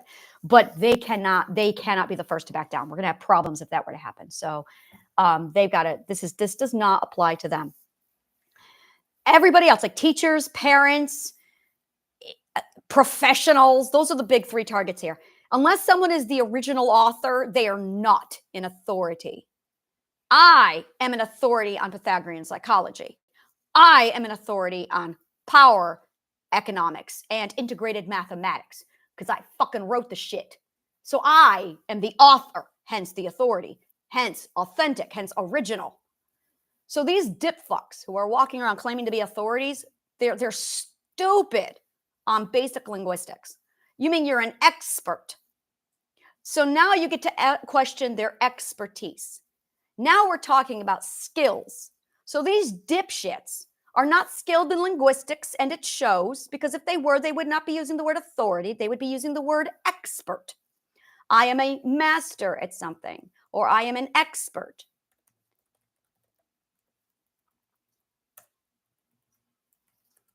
And that is referring to their skill level. So what they're really doing is trying to boast their skill level, but they are so ignorant in linguistics that they can't even do that properly. So now they're taking a word that doesn't mean anything at all like what they think it means, and they're throwing it around. So when you look at a master or an expert skill level, and here's the thing, if you are an expert or a master at something, you know to use the word master or expert, which means if they are using the word authority, they are frauds. they are not masters, because a master would have the linguistic discipline to translate it properly. So if someone claims to be an authority without actually writing something, they are a fraud. More specifically, they are an apprentice or a tradesman who can't even reverse engineer their own comprehension, which means, we're back to it again, they're frauds. Because a master can simplify their craft with the correct word. A master would refer to themselves as master, expert, philosopher, sage. Because now we're talking skill level. Now we're talking a skill level. It's not a title. It is not a title. It is a skill level. You guys have not been taught how to Roman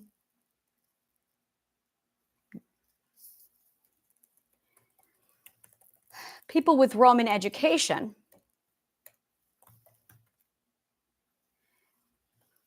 are unaware of the traits or characteristics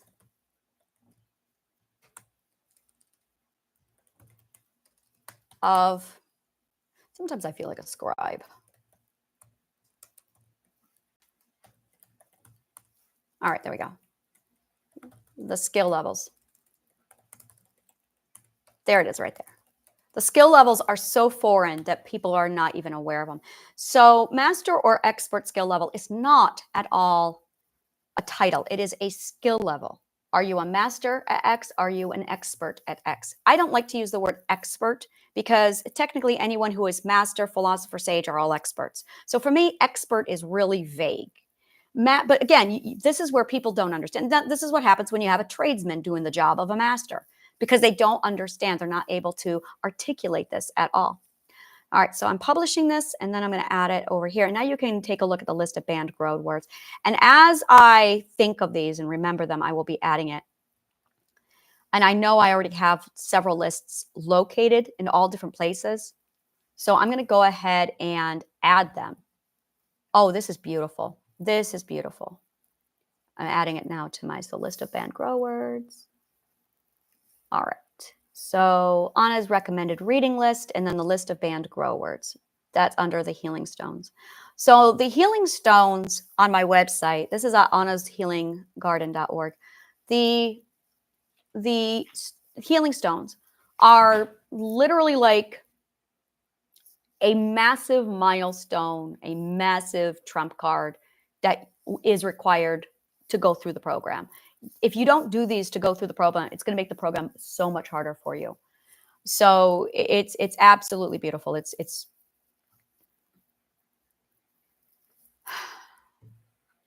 this thing was not easy to organize. This was the most fucking hardest thing in the world I have ever organized. And trying to figure out a way to do so smoothly is one of the hardest fucking challenges. And when I saw what I was doing, it's funny because I'll talk to people about it and they're like, okay, you are building a society. It's a society. Yes, it's absolutely a society. And it's kind of what you do after you complete philosophy. So trying to get all of it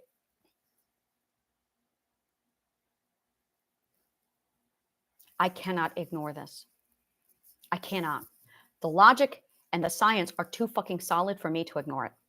I can't prove it yet, but I can feel it and it's screaming at me. The 10th ethic, I know this. I know it is the solution to all disease. The 10th ethic is the solution to disease. If you have emotional fluidity, you are no longer resisting your natural process inside of your brain and body. You're allowing your physics to flow naturally. It's the natural flow of your physics. Natural flow of your physics. And if you do not do this, you have resistance. And when you resist, you are resisting the literal chemical process in your fucking brain. You have a chemical process that must occur in your brain. You have an electrical system that must play out. You cannot fuck with that. You have an electrical system that becomes a chemical system. And whether or not this thing flows properly is dependent upon whether or not you allow that 10th ethic, emotional fluidity. And if you do not allow your emotions to flow, then your brain is immediately going to switch on one of two ways, which is either necrosis, well, not necrosis, it's going to be the apoptosis, or it's going to integrate. It's going to integrate or disintegrate. Those are your options, integration or disintegration. And integration is the 10th ethic, which is the flowing of the allowance of your emotion. The more you resist your emotion, the more it's going to literally eat you away from the inside out. And it's all about whether or not you allow that 10th ethic. Logical health is the integration process. It is the process, the stepping stones. You must be logical and you must have the 10th ethic. You must allow that emotional fluidity. Once you correct those two things, literally all physical ailments will go away. All physical ailments is an obstruction of logic and the emotional fluidity. And I can see the fucking physics and the entire chain event. I can see it. And I'm going, holy fucking shit. And then I'm like comparing it to all the holistic people who've got those two things figured out. And I can see where it's going and moving. And then I'm looking at all the people in the world who have followed these two rules. And I'm going, yeah, they've got it figured out. And more I see children, I see students, I see the people who have figured this out living by the 10th and the 11th. And when you live by the 10th and the 11th, it's all set. You've got this down. But it's the 10th and the 11th ethic. It's the allowance of the indulgence. And you want to talk about preventative medication. You want to talk about preventative healthcare. This is it. And I just can't ignore this. And I'm going, holy fucking shit. And I get people telling me, oh my God, how old are you? And here's the thing. Look at the amount of stress I've had. Like, my stress should not have a face like this. My body should not look, my brain should not look 20 years old. And it's because I've always practiced logic and emotional fluidity. I don't have any health secret cares. I don't do self-care. What I do is the 10th and the 11th ethic. It's just pure logic. I've never resisted my 11th or my 12th ethic. And whenever I spent my entire life nurturing my logical health, nurturing my emotional health. And I'm just looking at it going, wow. And I can see how it's relative and related to the brain, the neuroscience, the chemical, the body, the biology of it. I can see how it's linked to the biology. And I'm going, holy fucking shit, this is amazing. Your brain, your mind is in control of all of this. And that is all determined by your culture, which comes from your educational system. Yours is Roman, which is literally the deterioration. It's a war culture. It was birthed off of the mark of Cain. Romulus and Remus were two brothers who were raised by wolves, according to legend. Romulus and Remus got into a fight, and Romulus killed Romulus killed Remus, his brother. Romulus then went on to invent Rome. Romulus did not have an educational system. He needed one. So he did what everybody did during that time period. You went to the educator culture. The educator culture was ancient Greece. So Romulus, who had just killed his brother, he had the mark of Cain, walked into the ancient Greek educational system for some education. And what did he do? He invented Rome. And then what did he do? What did his people do? What did his entire culture did? Alexander the Great.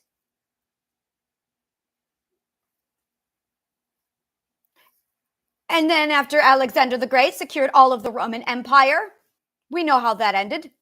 And then it got so bad that, I've been through this. It's all in my course. I walk you through the history of it in a really awesome, condensed, and here's all of my sightings. And I'm just looking at this going, people, your educational system is literally made from the same material as the mark of Cain. Look around. That's why Columbine happened. That's why Sandy Hook happened. Do you have an invested interest in my work yet?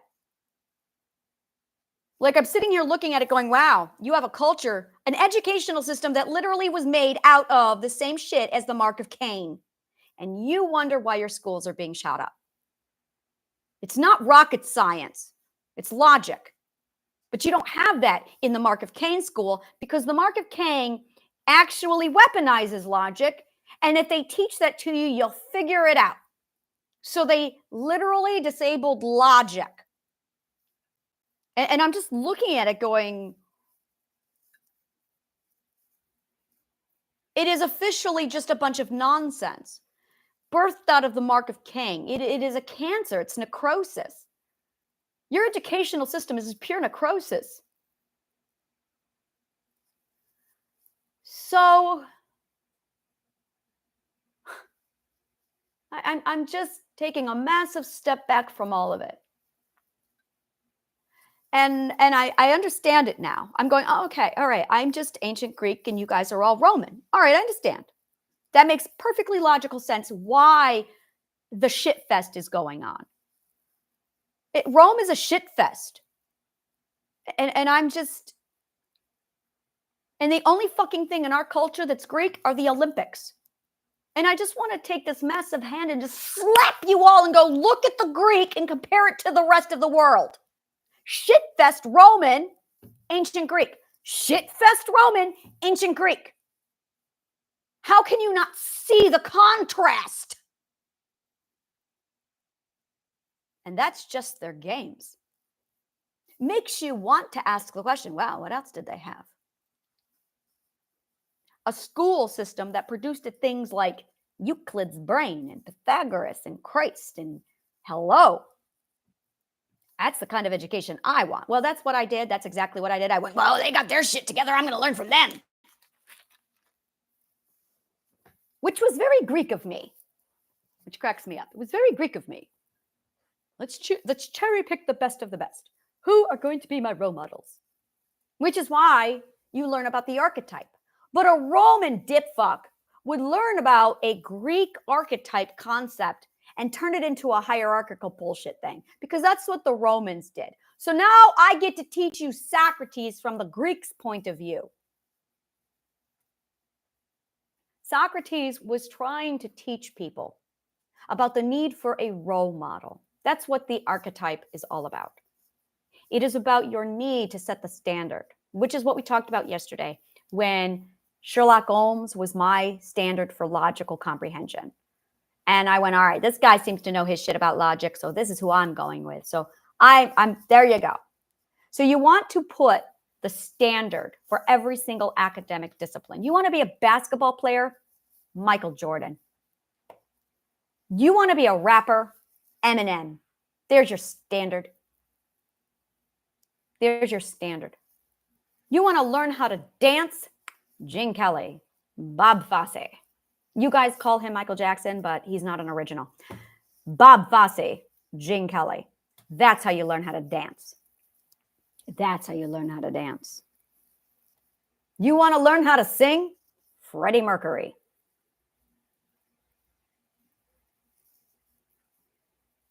You set the standard.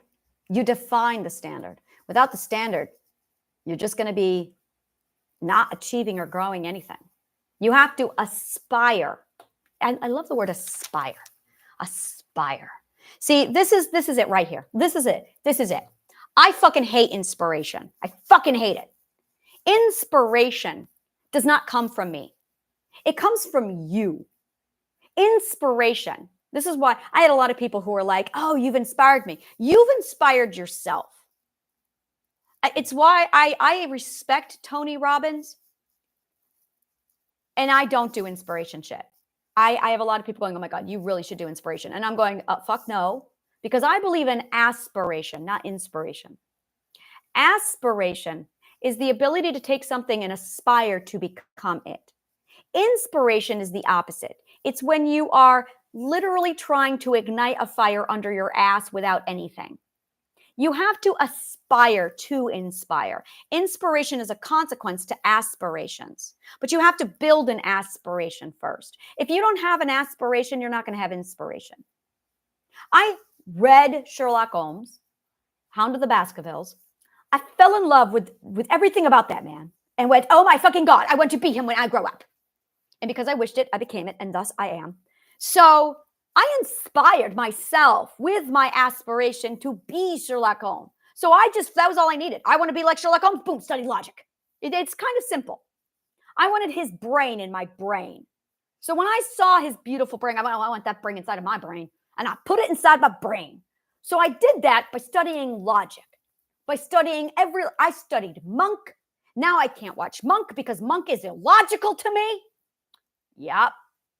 Monk is illogical to me. That's how logical I am. When I watch Monk, I can see all the logical fallacy of all the writers, and I'm going, shit. It's kindergarten logic. I can't enjoy Monk anymore. It's really infuriating. I see so many logical fallacies with Monk. It's painful. It's like a Sherlock Holmes wannabe. I am currently watching the Cumberbatch Sherlock Holmes. Just saying. And I'm watching it going, okay. All right. And I'm really enjoying that. I'm also stuck on Sir Arthur Conan Doyle's why he sniffs coke. That's something where I'm going, why? I'm spending a lot of time inside Sir Arthur Conan Doyle's brain. I'm sitting here like, why? Why did you do that? What are you doing? I know it was of the time period. I know it was common, but why? Like I am like all over his brain, and I'm like rewrite. Like I'm like, why did you do this? So Sir Arthur Conan Doyle is really, really fascinating to me. More interesting was his fairies and his connection to the magical realm. That was interesting to me.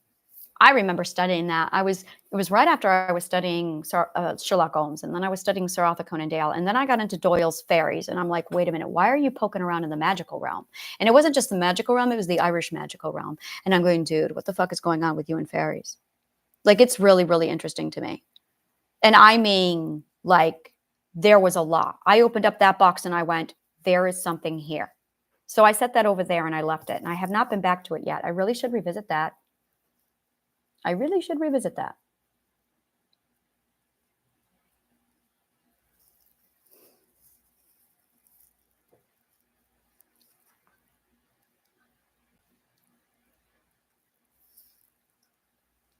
You should never be dependent upon other people to inspire you. You should never need inspiration. If you need inspiration, it's because you have failed to aspire. You have literally removed aspiration from your life. So now you're sitting here going, I want inspiration, but you don't have any aspiration. And it's like, let me go ahead over to my little thing here. I'm going to go over to the word.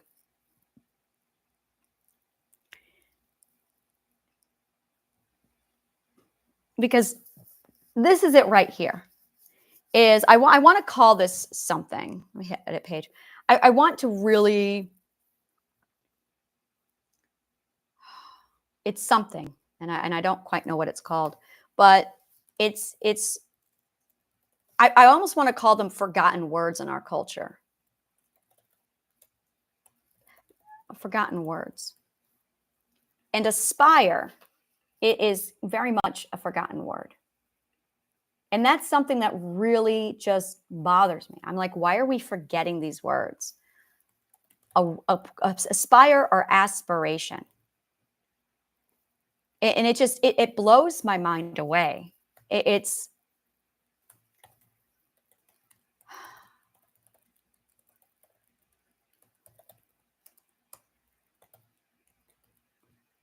Snorri Sturluson was an Icelandic priest.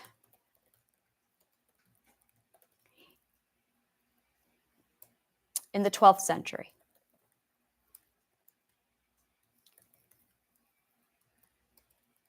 "300 years. after Olaf Tryggvason Christianized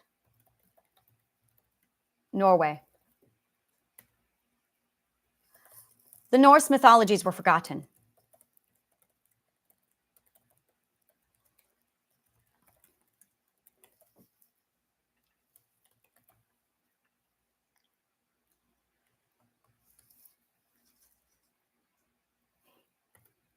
I remember reading this one passage where someone had mentioned what Thor's wood even meant. They had forgotten Thor. They had actually forgotten Thor. They were forgetting. They were forgetting. So he wrote the Prose Edda, which were 2 epic poems that recorded 100% of Norse mythology.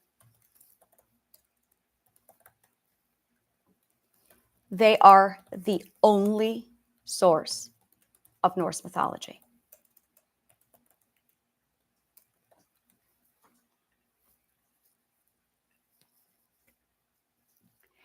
And that's the kind of stuff where I'm watching you guys and you have forgotten. You're forgetting the words. When I studied what was going on in Iceland around that time and Snorri Sturluson watching the people forget. And I'm sitting here watching the same thing with you guys and I'm going, you don't even know anymore. You are forgetting. You are forgetting. You are forgetting things you never should have forgotten.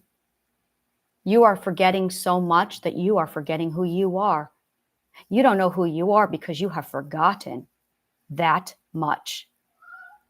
Our whole culture is about remembering who we are. But you guys are from the Roman culture when you're Greeks. To be Greek is to be natural.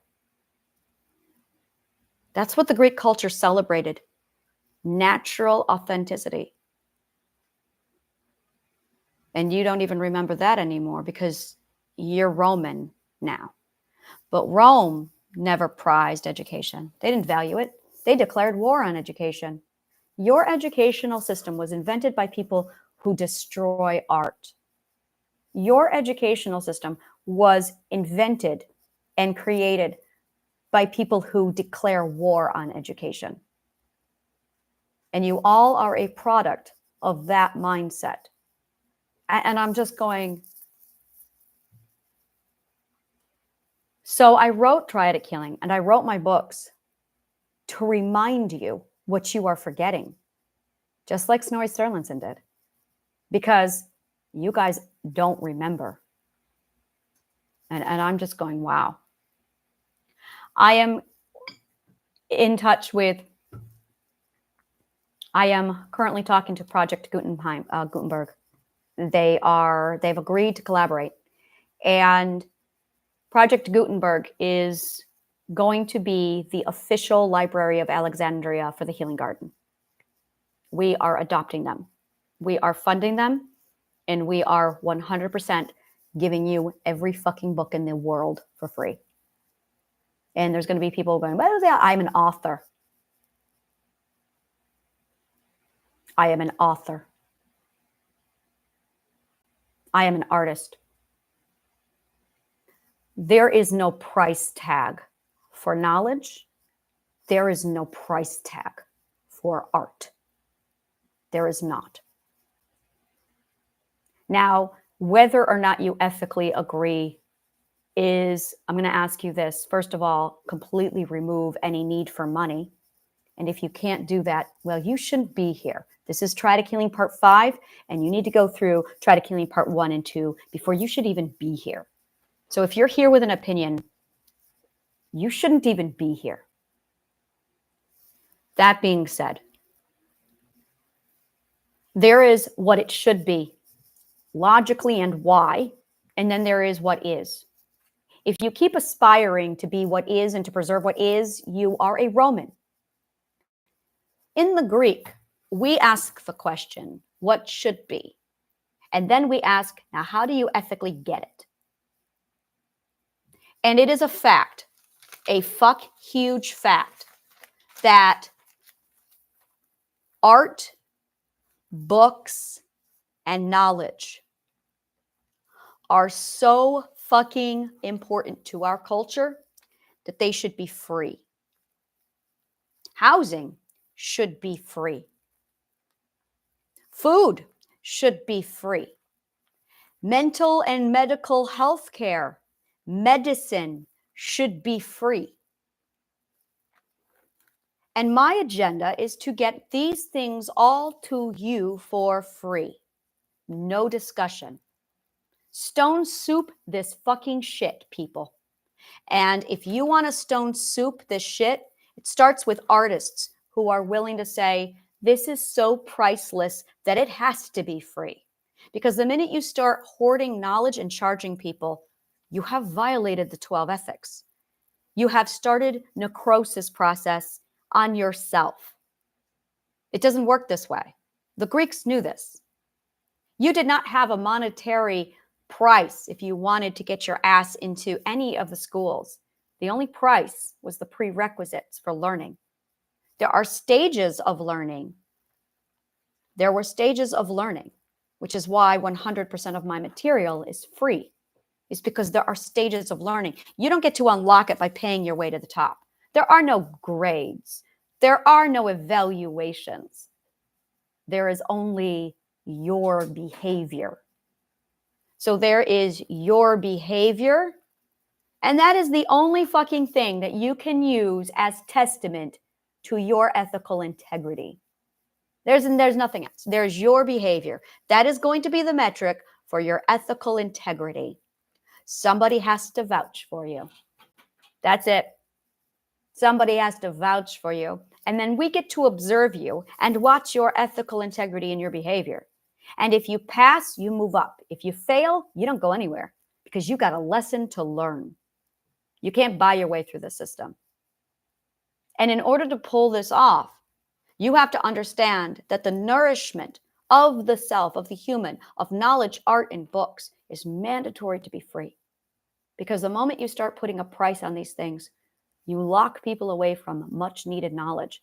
Now, my agenda is not just knowledge. I want fucking quality knowledge. I want the best knowledge.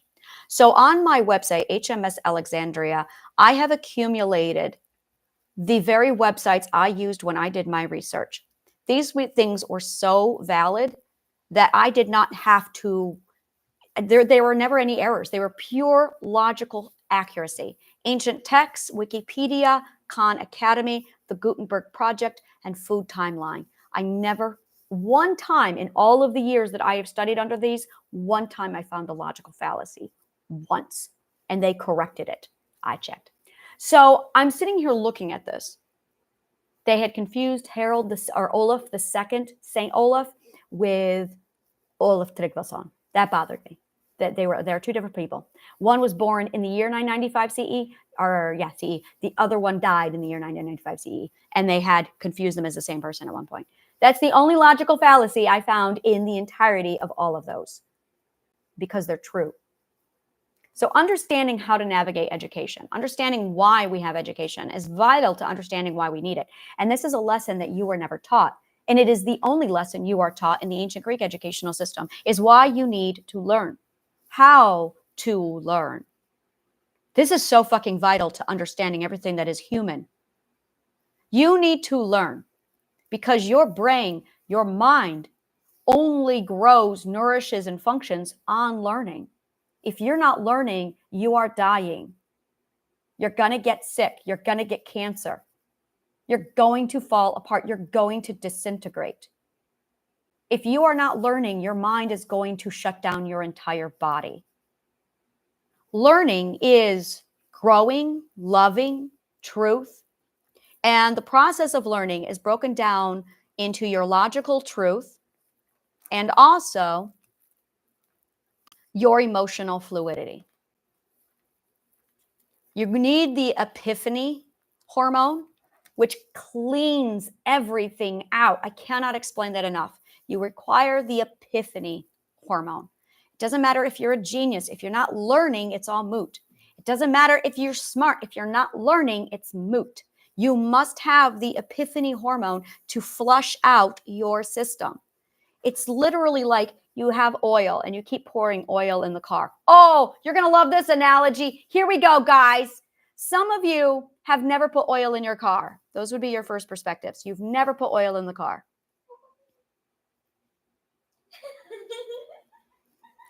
I will not tell her what perspective she is.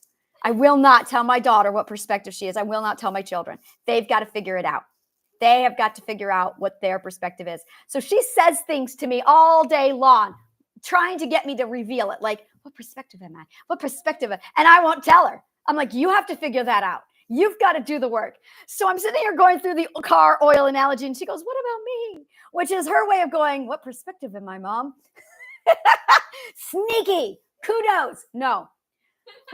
So you've got people who take oil and they don't put it in their car at all. Those are your first perspectives.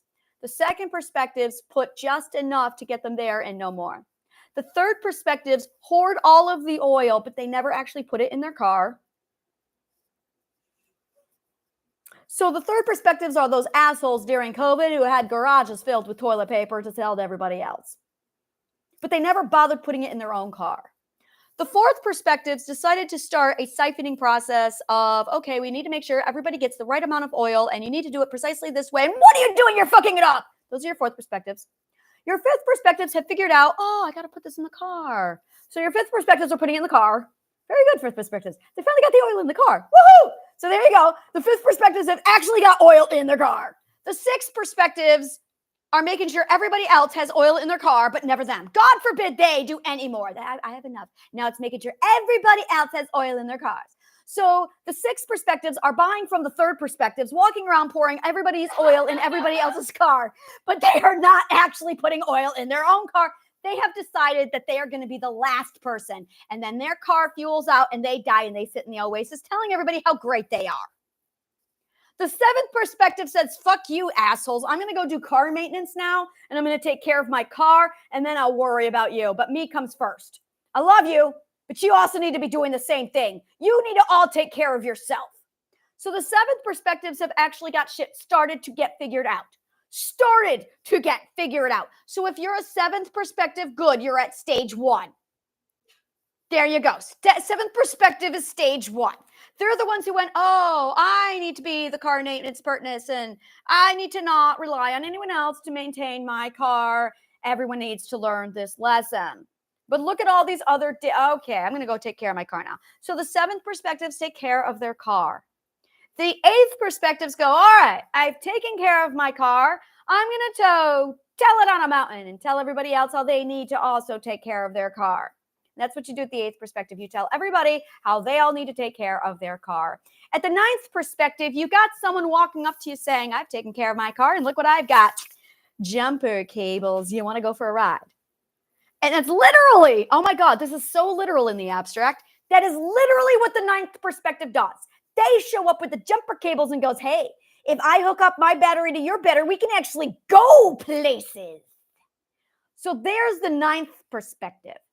The 10th perspective has learned how to actually use gasoline in the car. Yeah.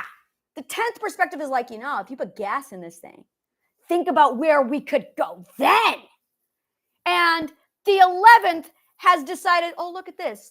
It's called a manual. That's the 11th. They're going, dudes. And then the 7th, the 8th, the 9th, and the 10th all gather around. And the 11th goes, I found the manual for our car. And look, it's the DMV driving manual. We can drive the car. That's the 11th. And then the 12s go, all right, guys, let's put it all together now.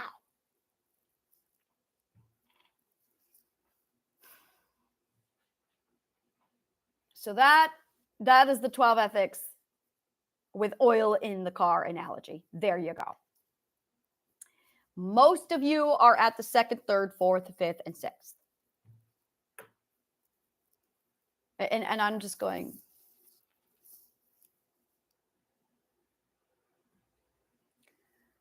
I've got the manual. We can start doing this now. But you can't sit there and tell me how wrong I am. You cannot sit there and tell me what you think you know, little Roman mind. You can't do that. You come from the Roman educational system, which means 100% of everything you know is garbage to a Greek. So now we have there, and this is what it comes down to. This is it right here. Either you're here to learn about the ancient Greek civilization and the ancient Greek mind from an ancient Greek educational system, or you're left to the stupid interpretations of what the Romans think they are, who just was the mark of Cain. You want to play my connect the dots and color my picture? Okay, let me see it. Yes, you can do it. We have a thing here. This is it. So these are my coloring books. She wants to know if she can do my duck. Did I ruin it for you? Okay, you do know this is a duck, right? Yes, I didn't know it was a duck. You did not know that this was a duck? Well, I knew it was a bird. But... Okay, it's a duck. Do you know how I know? You study it and you tell me how I knew it was a duck. The beak. Yes, the beak. We're gonna chalk this up to I'm a birder, so I know shit about birds. So this is a duck. And we're sitting here. She wants to know if she can do my duck. Look at my fish. I love my fish. Look at the fish. Like, yes, I want to do the fish. All right, yes, you can do my duck. There you go. So there you go. Yes. So we all have our coloring books. And the rule of the house is if it's your coloring book, then you got dibs on who does what. And we will go through and sign, I want to do this. I want to do this. And then if it's not signed, then you have to ask if it's not your coloring book. So she was going through my coloring books. And it's funny because I'll go through her coloring books and I'm like, ooh, you didn't sign this one. Can I do this one? So you get a coloring book and you sign which colors you definitely want for yourself. And then if you don't sign it, you basically have it open for other people to come in and take a look at it. And if it's not your coloring book, you have to ask permission. So, and it's funny because sometimes we have the same coloring books. I'll have my coloring book. She has her coloring book. And yeah, we have a lot of fucking coloring books all over the place. I'm like, yes, I love coloring books. Hence my massive thing of crayons and my massive thing of, I love Crayola. So we are, and that's it. I've cherry picked the best of the best of the best. Like Khan Academy, he's got so much shit that's just beautiful. I'm going, I never need to do that. He's done it. And he's done it so fucking gorgeously. I'd rather just give him money and nourish what he's got and say, here, make it better. And I want to collaborate. So that when I have something, I can say, go to Khan Academy. It's on Khan Academy. Go do it. So go do logic at Khan Academy. I want to talk to him about doing a logic class. And I will be...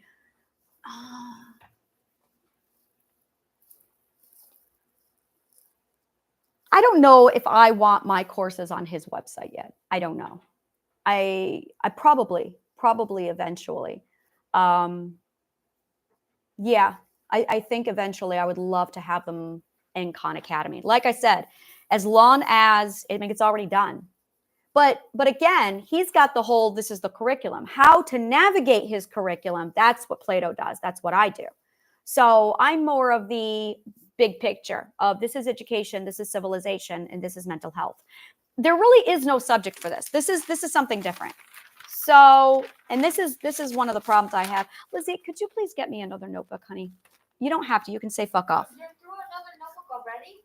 Yes. It's been like 3 days. It has not been 3 days. It's been like less than a week. I don't know. How about if we do this? We are going to, I'll date it. And then, all right. So I'm going to put here finished. Ooh. This one's pink. Ooh. What color? Oh, it's so hard. Let's do green. Yellow, pink, green. Thank you. 2 August. I never date my work. Thank you. Here. All right. This works. I'm going to date my actual notebooks. That's an embarrassment. I have 44 years of notes and research, and I am only just now going, maybe I should date this shit. Wow. All right. So 2 August 2024 is when I started this. All right, there you go. And when I'm done with it, I will date it again. So thank you, Lizzie.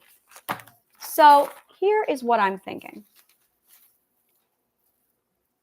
And this is it really is. It's a combination of civilization,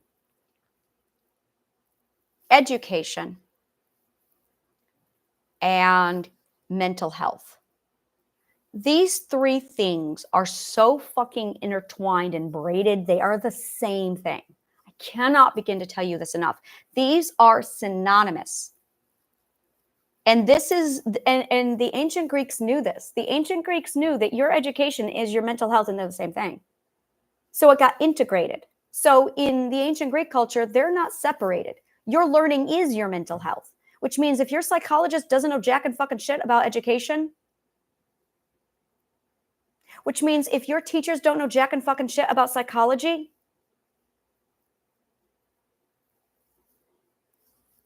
exhibit A. So we knew that mental health and education are the exact same thing. They're the same fucking topic. And we knew that education was the summation of civilization.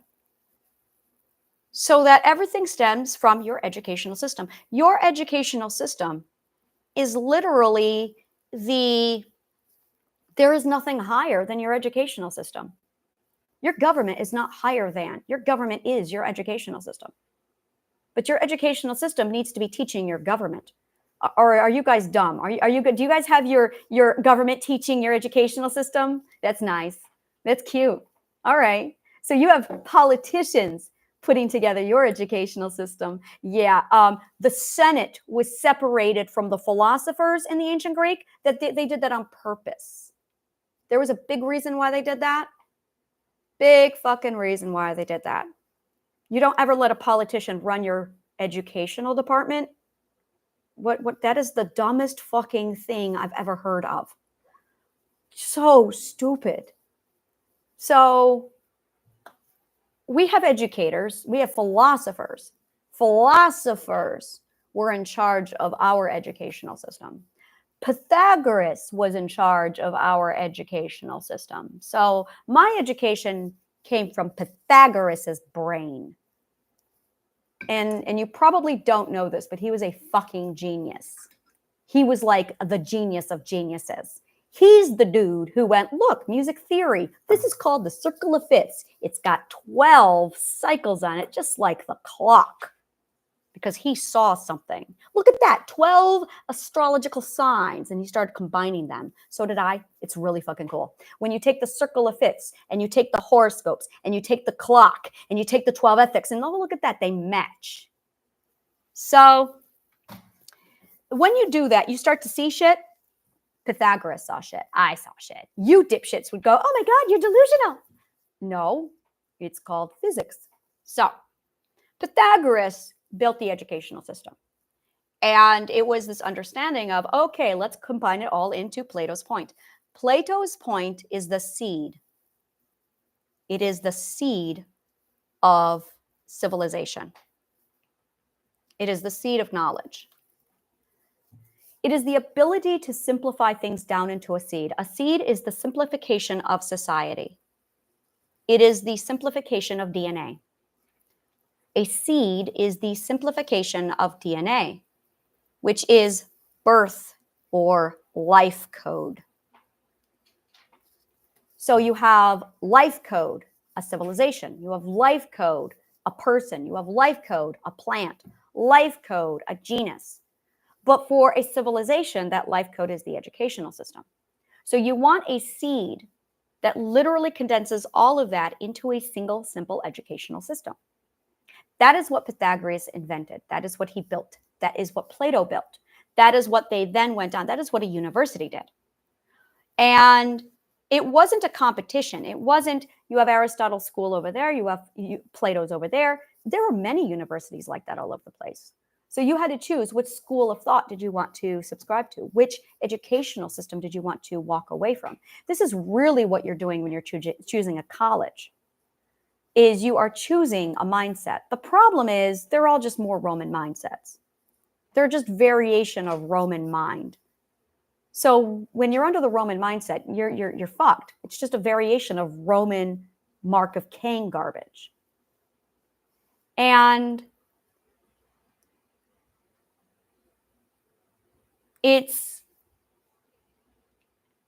you have all of physics and you have all of the physicists studying physics, but they're doing it in a very complex, broken down, okay, you do this, then you do this, then you do this, then you do this. And they are doing it in the right order, but they're missing the seed, which is the first generation.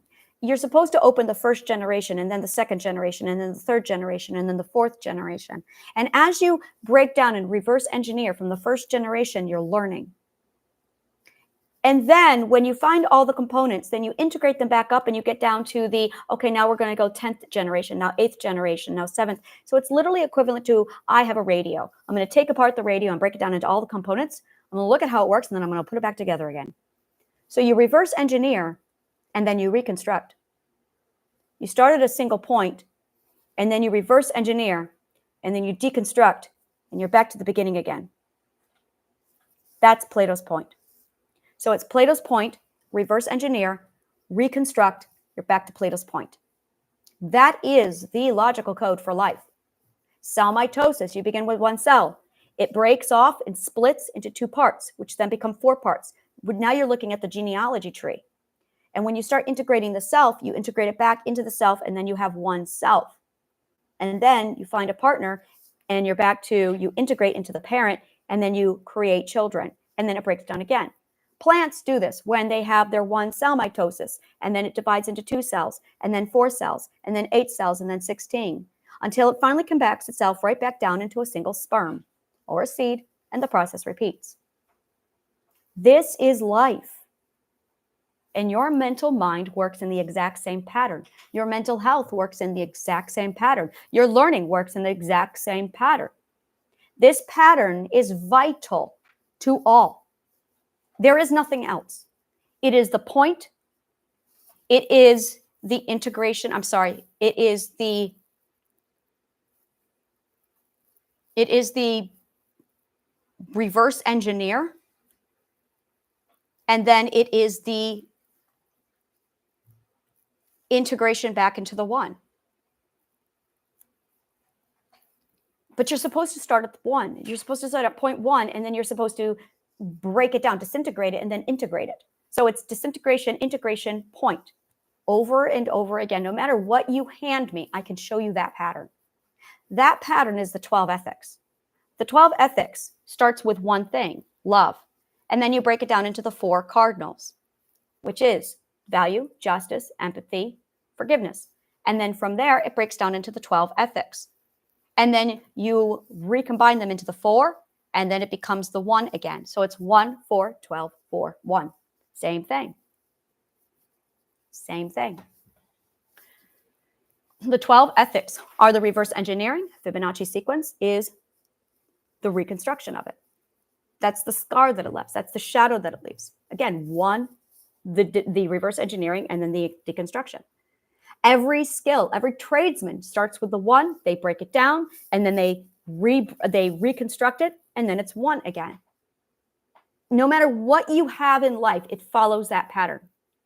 The Romans have it backwards. The Romans do not have Plato's point. They start at the point of construction. They don't reverse engineer it.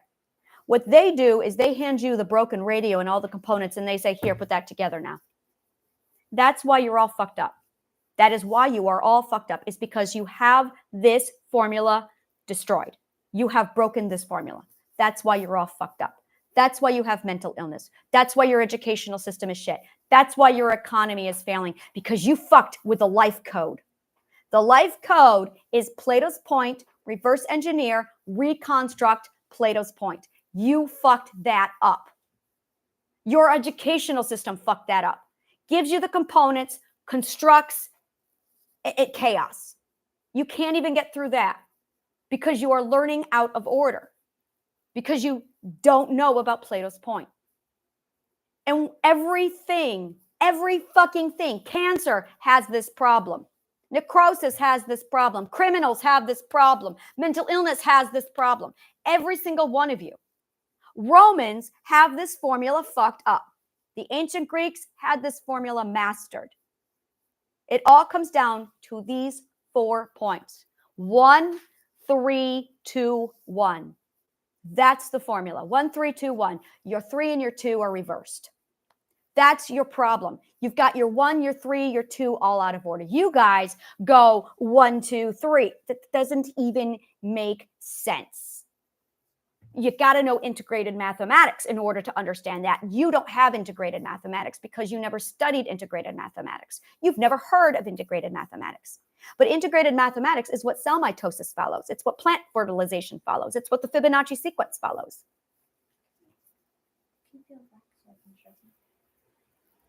Yeah. My daughter has asked me to peel back the crayon so she can sharpen it. She's 16. This feels like she's 5. This is fun.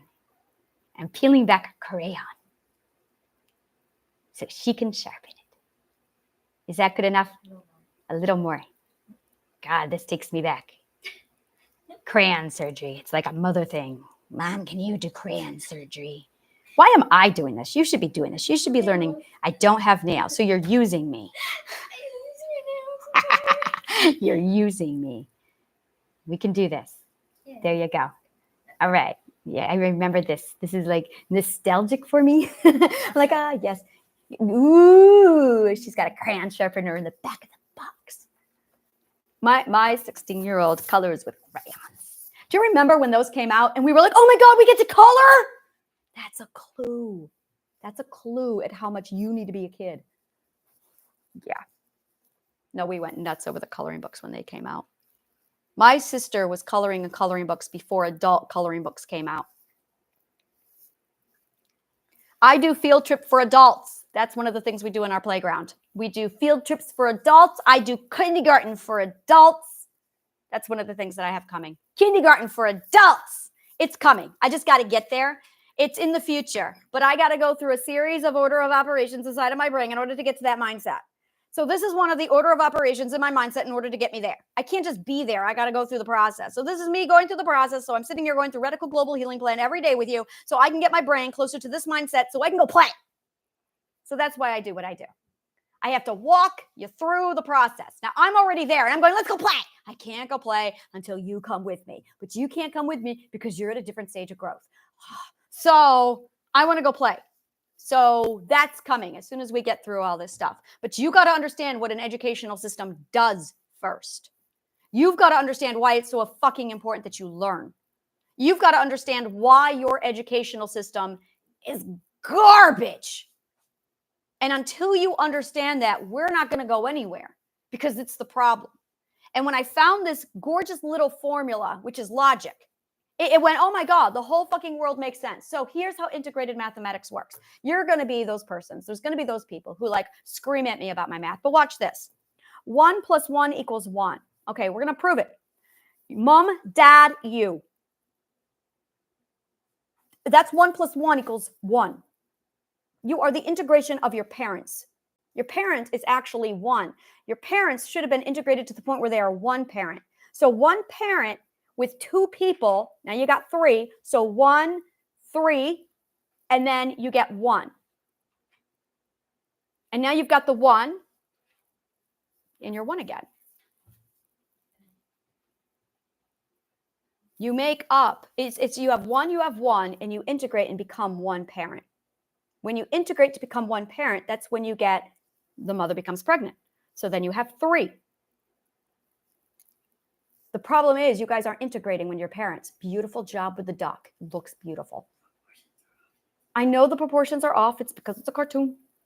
The proportions have to be off. So you have 2 people. They come together and they make you. But in order to do that, they have to integrate into 1. So it's really 1 and then 3. That's why, is because they have to integrate into 1 to make you. So 1 makes 3. Technically, they're not supposed to be disintegrated. It's supposed to be one parent and then gives birth to the one. It takes two different cells.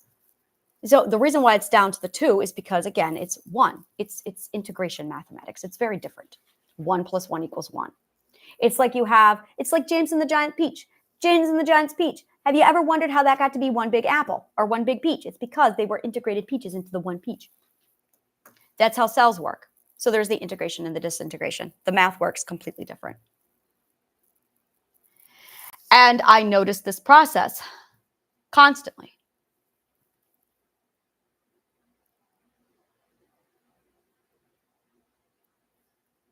Yeah.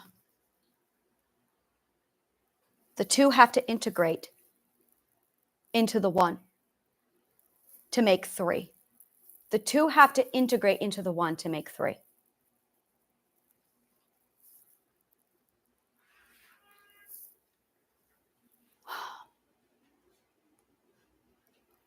So when I put all this together and I found all of this, I went, oh, so there's this very little 4-piece code. And by the way, it's a mirror.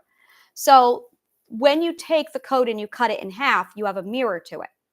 Now, if you are on the right side of the mirror, then you have the full code and it's fine. But if you're on the wrong side of the mirror, the code is bouncing back at you and you've got it in reverse. So on one side of the mirror, you've reversed the code. On the other side, you can see the entire code in its proper format. So if you're standing at the point of truth, you're standing at the right side of the mirror so that you can see the entire formula in its entirety.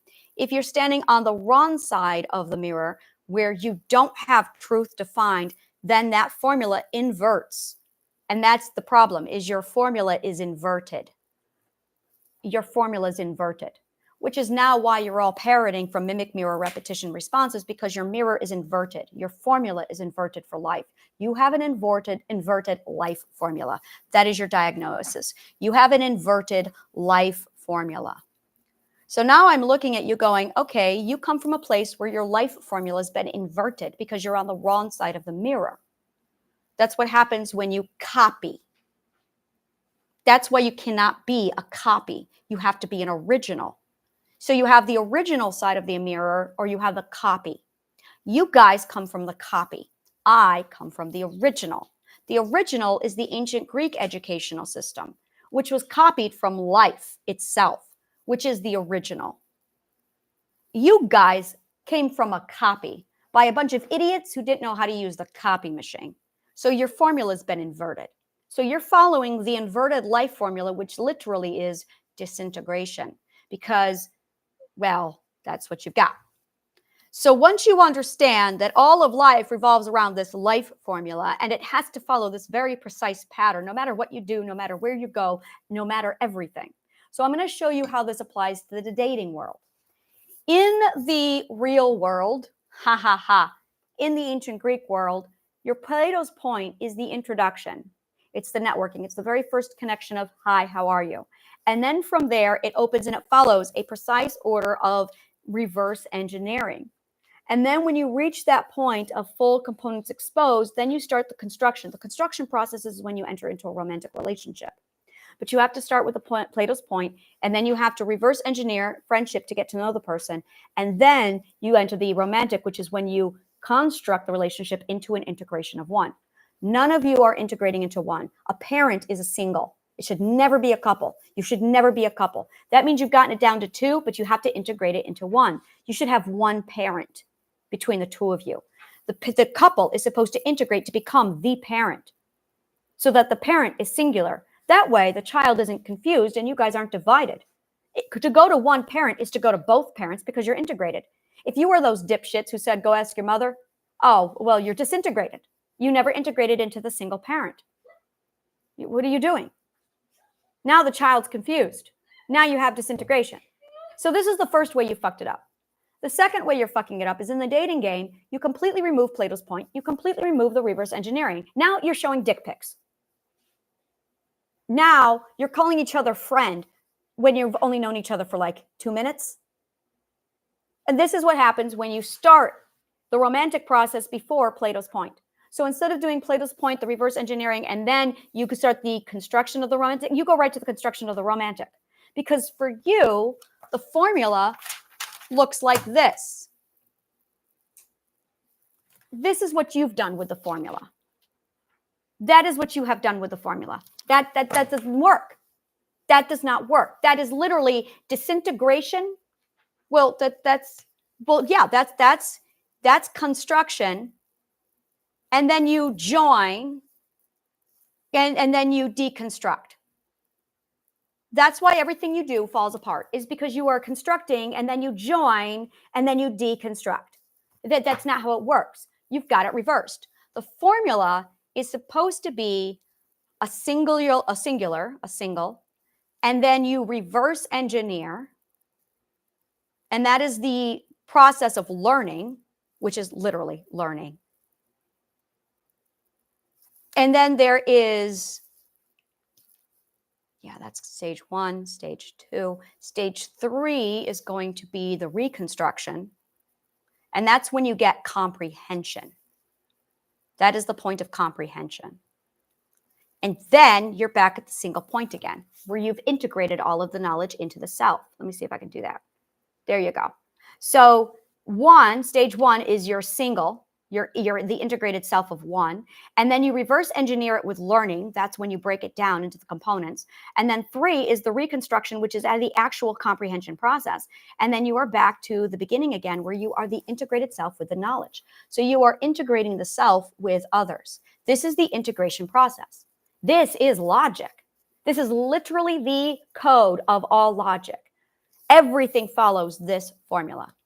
But when your system has it reversed, you've got the wrong formula. This is the inverted life formula. The inverted life formula is literally pure disintegration.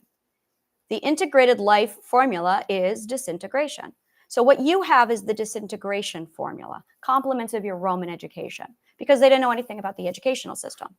But the ancient Greeks had the second thing mastered. So they knew it was the integration formula of life, which is based off of love, healing, growth, truth, logic, which is all the same thing.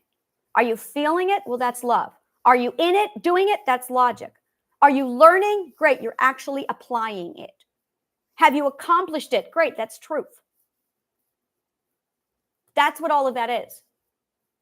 It's literally the order of operations of growing. And it starts with love, and then it's learning,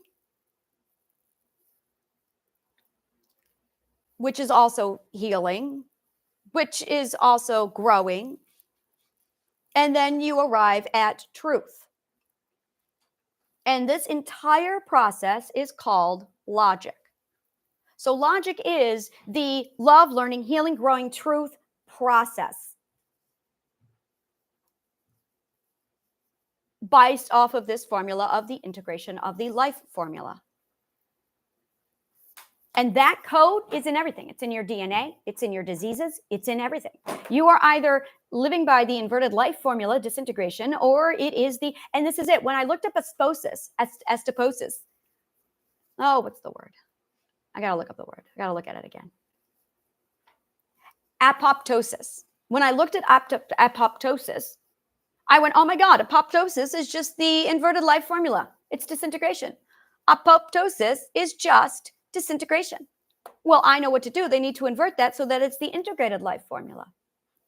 In order to integrate the life formula, you have to make sure you have self-regulation. So you have to flush it. In order to flush it, you need epiphany. That's what epiphany does. It flushes all of that garbage out of your brain. But if you're not learning, if you're not going through the love, learning, healing, growth, truth cycle, which is when you have unobstructed ethics and unobstructive logic, well, then you're set. That's what it is. It's unobstructed ethics and unobstructive logic. So you need the 12 ethics, which also tells you logic. So now we're back to 12 ethics. Now we're going to break those down into the 4 cardinals, which is going to integrate into love. So all you really need is love. John Lennon. He was right. So that's what we're doing here. That's what we're all doing here. You want to fix your life? Do this formula. It applies to everything. So the question, how do I apply it? By doing the 12 ethics. by becoming aware of what you are consciously doing when you are going through this process. You are starting off of the self right there. Let's talk about that. We are starting off with you as the self. Do you know who you are? If you don't, it's because you don't have the 12 ethics. It's because your life formula has been so decrepitly deteriorated that you don't even know who you are. Try to killing will put you back together. So then after that, it's the whole, all right, now I'm going to build up the components of the self. What are the components of myself going to be? You have to reverse engineer the self. That's what you've got to do. You have to reverse engineer yourself. Try to killing walks you through how to do that. I'm going to be starting up the game. I have the game. I'm just still putting it in my mind. It's still settling in. And I'm probably going to be doing my second half of all of my videos. I do 2 videos a day. I do one in the morning and then one in the afternoon. I get to around 11 o'clock in the morning and then I'm done. And then I come back in the afternoon and I go to about 3 o'clock. I notice that the afternoons I do the game. I'm more game mind. I'm more playful.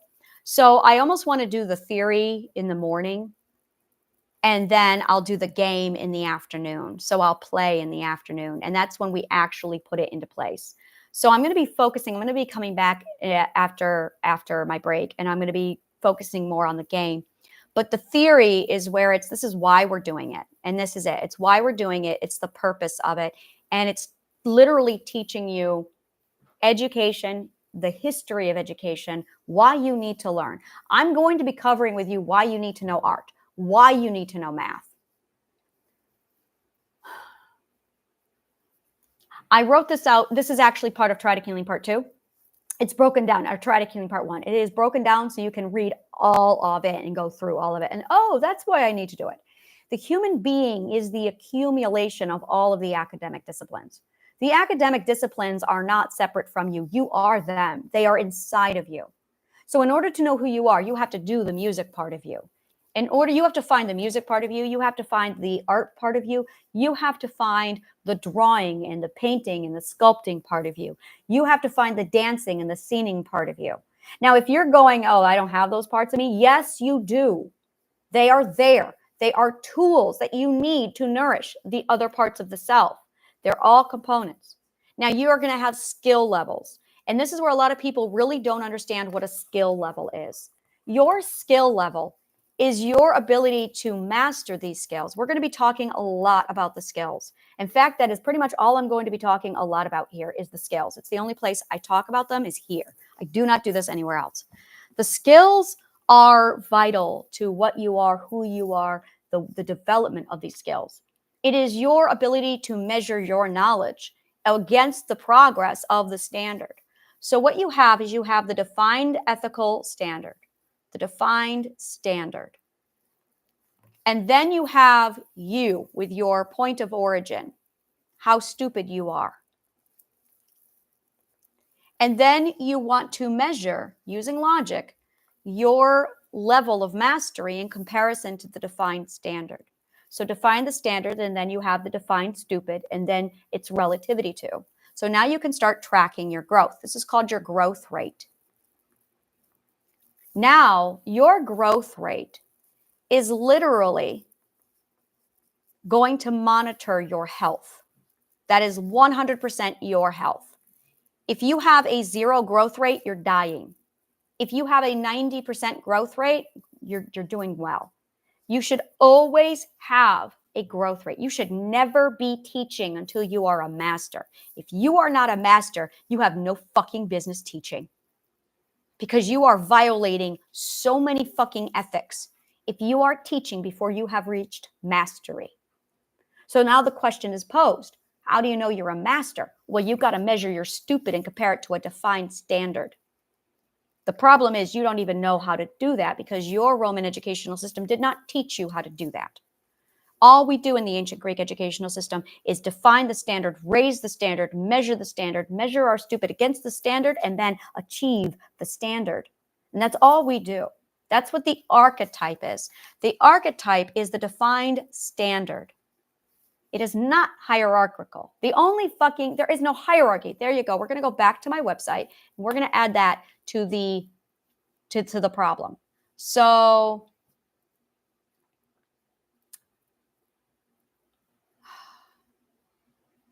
where do I put this? What do I even, the hierarchy is fiction. So I want to call it the delusion. There you go. It's not fiction, it's delusion. Oh, there's another word. Let me add fiction here.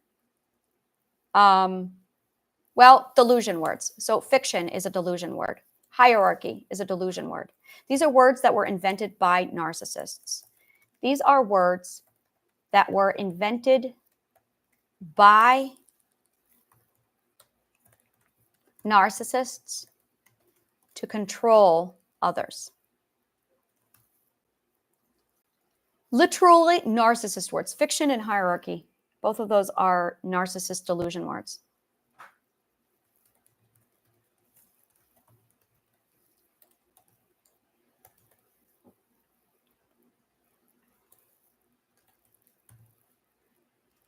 Then the other one is currency. Oh, that one's abused. Currency is so fucking abused. That is so painful. Contaminated word, currency. That is so fucking, oh, that is terrible.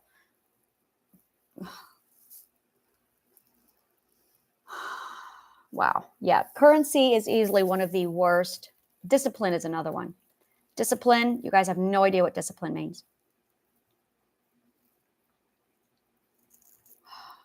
Yeah, I love having this page. This is a beautiful page. I'm going to go ahead and drop this link below on this video so you guys can go take a look at it. All right, so this is view the list of banned grow words.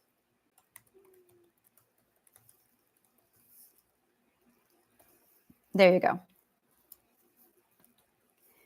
All right, so the link is now below. You can go ahead and grab that and go look at that on my website, and that will walk you through, and I'm going to keep adding to it. I'm going to have this up when I talk to you guys so I can just keep adding to it.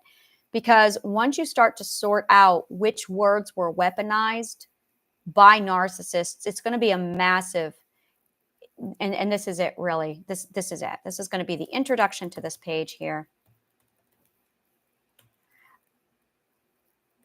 The more you learn about which words have been weaponized against you to control you, the more power you restore or return to the self. The more you learn about how words are being used as weapons, the more you can break the delusion that binds you, escape the abuse, and see abusers coming a million miles away. I cannot explain that enough. This knowledge puts you so many steps ahead of the abuser that it deems them powerless. They don't stand a chance against you. That is what this list does for you. This is what this list does. There is no ifs, ands, or buts.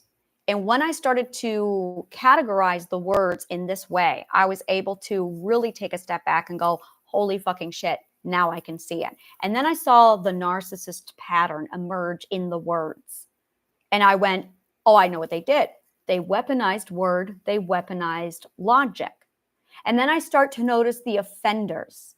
That was a really hard thing to swallow, because the offenders were people in authority, psychologists, doctors, lawyers, attorneys, teachers. Teachers are the worst. And I just went, oh, now I can see the abusers. I can see it now. I can see it now. I saw a post on Facebook yesterday where this woman was posting about her mental illness. And some dipfuck wrote back to her and said to her, that's your intuition. And I went, no, that's PTSD. And then this professional came on And instead of addressing the fact that this dipshit is making these corrections and trying to tell her, oh, no, that instead, she decided to come after me and said, no, actually it's, and she tried to break it down into this anxiety bullshit, which is actually PTSD, which is actually a subgenre of PTSD. And here's the kicker. I cured that shit in 2 sessions. So Pythagorean psychology, Freudian psychology would squabble over the semantics. And that is it right there. That's it right there. Instead of actually addressing the concern, which is that this dipshit is telling them that their intuition is okay when it's PTSD, this dipshit decided instead to argue about semantics. Now I'm sitting here going, why do you feel it's necessary to correct my Pythagorean psychology? And this dipshit is just like missed the point completely. And this is where you have to categorize people with, okay, where are they on the spectrum? Are they learnable or just stupid? That's an example of stupid. If you're a fucking professional and you know better, the agenda, and this is it right here. This is a conversation I had with my son a couple days ago. And I saw what I did with him. I saw him change and I went, that's it right there. Anna, you need to really dissect this because this is it right here. What are you going to do about this? I know. It is the, I have to correct you. It's the, I have to correct your logic. Because this is why. I'm sorry, but you are wrong. And I have to correct your logic. And I need to explain to you why it's wrong and why this is so important. Because it is very, very important. It is so fucking important. So now we're talking about value, and now we're talking about importance. And that's it right there. You have value and you have importance.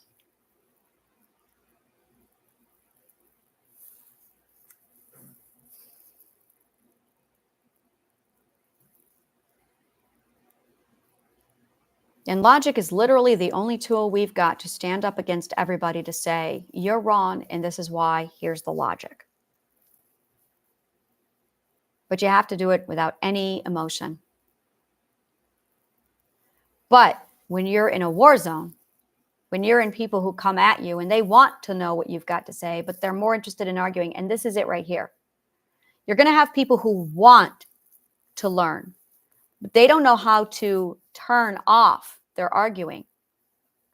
And this is it right here. This is what I ran into. They go, oh my God, I want to learn this, but they didn't even know how to turn off their arguing.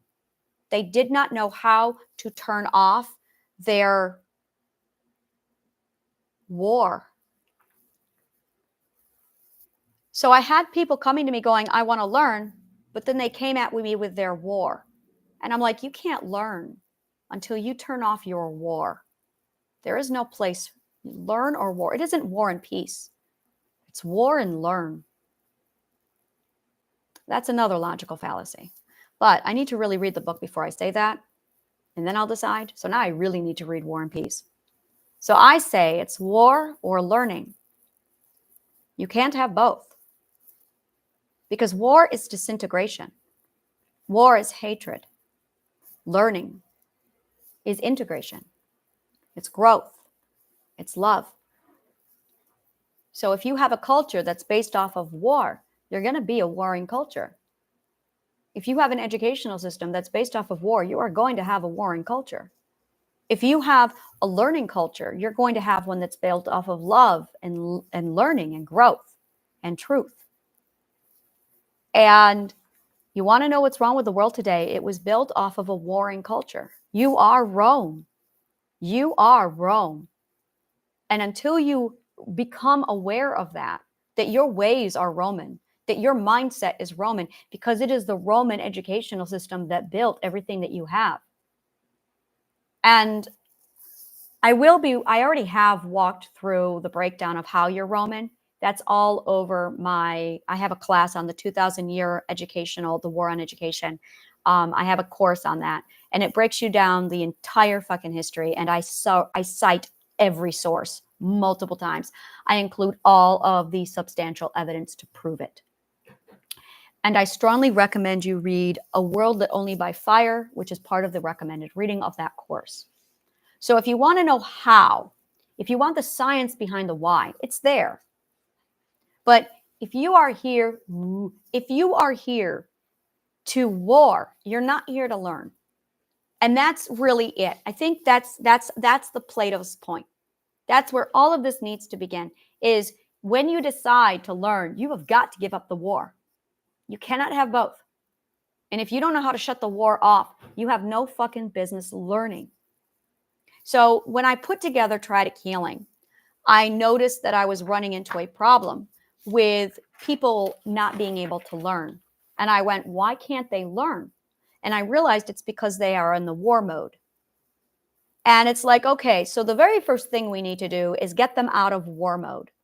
So we have to get you out of war mode before we can even start any lessons.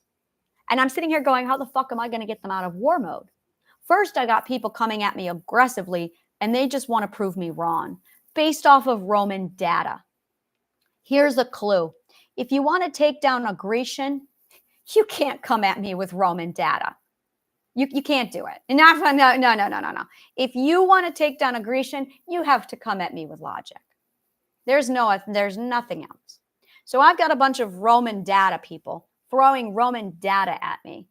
And I'm going, it's invalid because it's Roman data. So now everything out of your mouth is just Roman data. Show me a Grecian. Is there any Grecians here? Now I've got a problem. So now I'm going, so if I let you into my brain, you're just going to be spewing Roman data at me. I'm a Grecian.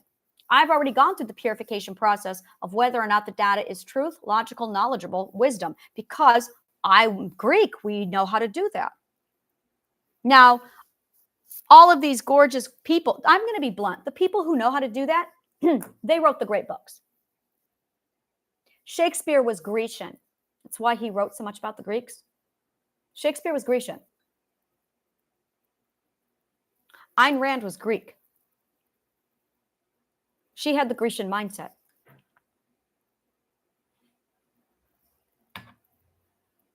There isn't a place on this earth that Rome did not infect.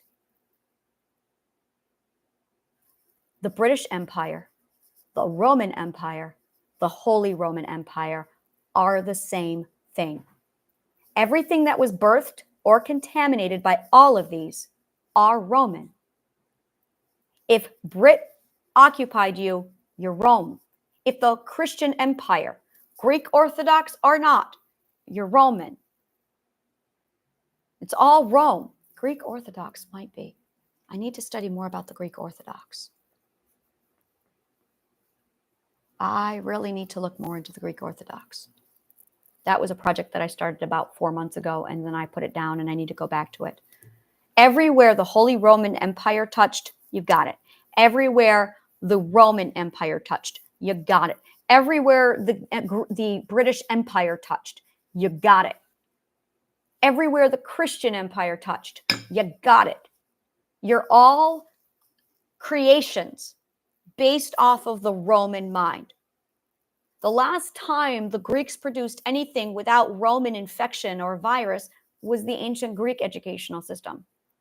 Now, the Viking had it figured out, and Ireland had it figured out. They were immune. They were immune. So we got two cultures now that we can use in addition to the ancient Greek educational system. Everything else was infected. Everything else. So now I'm stepping back from all this and I'm going, all right. So I can't have you coming in here with a Roman mind, and I cannot have you coming in here with a war mind. Those are the two things, which are the same thing. They got to be hung out at the door. And until you learn how to turn off the war mode, you're not learning. So learning is secondary to the war mode. War mode needs to be addressed first. The problem is now your ego is getting in the way, which is the war mode. because you're fighting for ego and not the truth. So this is what I meant when you've got the ego versus the truth. You cannot have both. Bias is actually a fancy way of saying your fucking ego. There is no ego in truth.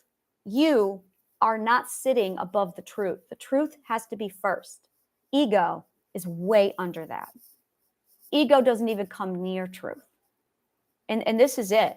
This is it right here, is you have the truth. And the truth is only defined through logic with the priority of I want the truth, no matter what.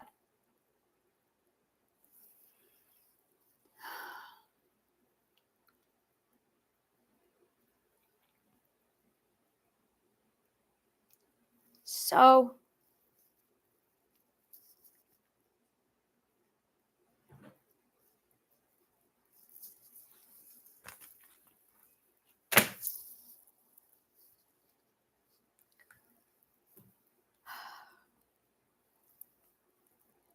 in order to get over the war mode,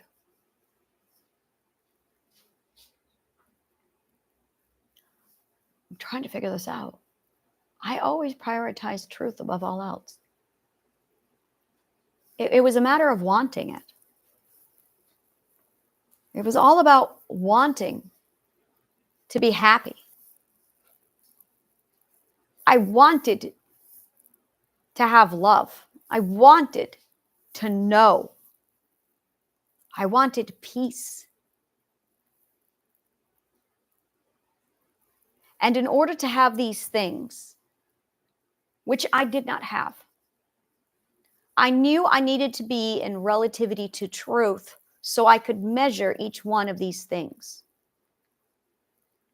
Because the truth allowed me to assess each one of these accurately. So truth is accuracy reading. And that's really what it is. Truth defines your accuracy reading. If you don't have purified truth, you cannot do an accurate reading. The problem is you've got a Roman compass. So it's all aligned to what Rome wants and Rome's hatred. That's not a compass. That's nothing. That you've got garbage. We're back to the whole, you're coming at me with Roman data. Everything you have in your brain is Roman. You've got a Roman disease. That's what I'm calling it, the Roman disease. That's what you have. You have the Roman disease, which is just pure necrosis of the mind. And I won't touch it. I won't touch it. And this is really what it comes down to, is you've got to choose sides. You can't have both. I mean, you can have both. You can have a variation of both. And the process of going from Roman over to Greek is the process of removing the Roman garbage from your head.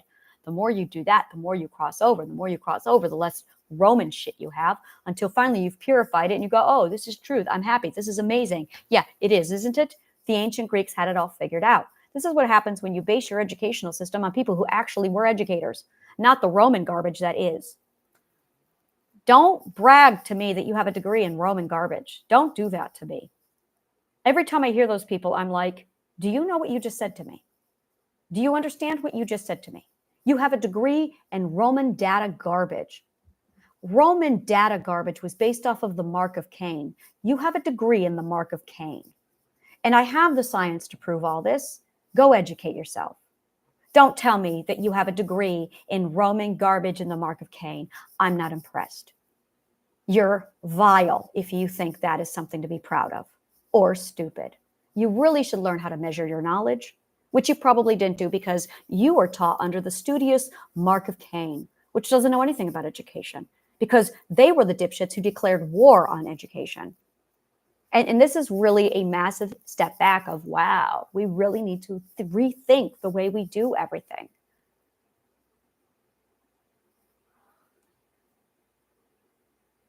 So that's it. That's it. I am so fucking happy to be like partnering with Project Gutenberg. That is so, I am so fucking happy for that. I am just so, I was racking my brain over this, trying to figure it out. And I'm like, I want the Library of Alexandria back. I've got Alexandria. Now what do I do? And there's basically the instruction manual. There's the instruction and the operation manual. That's what I am.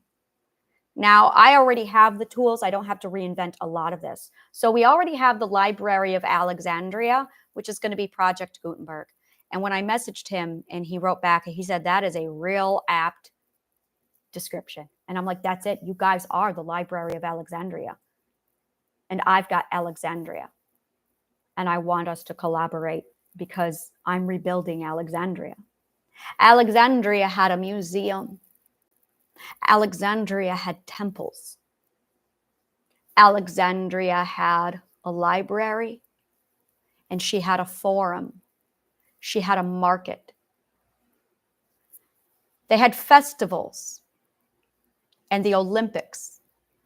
And I'm well aware that she was Egyptian. I'm well aware.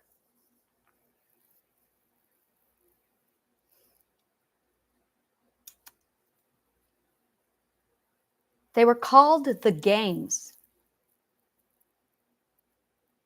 They were called the Games. Games were the ethical standard definition. They defined the standard in games. You are never supposed to compete outside of a game. Never. Narcissists took competition outside of a game atmosphere. That's war.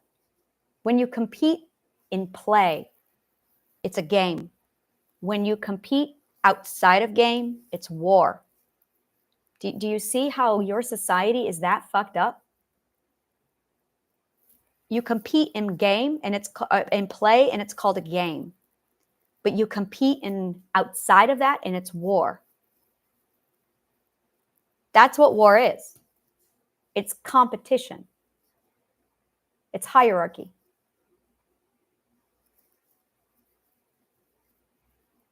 The ancient Greeks didn't do that. They contained competition in the game atmosphere for play, for defining the standard. That was the purpose, to define the standard. To define the standard. Everything had purpose. It has to have purpose. Why do we have these awesome, indulgent smorgasbords of gorging ourselves on food and then vomiting and then regorging ourselves on food? Because sometimes you have to indulge yourself on food because that's just where you are in your growth. Because that's just where you need to be sometimes.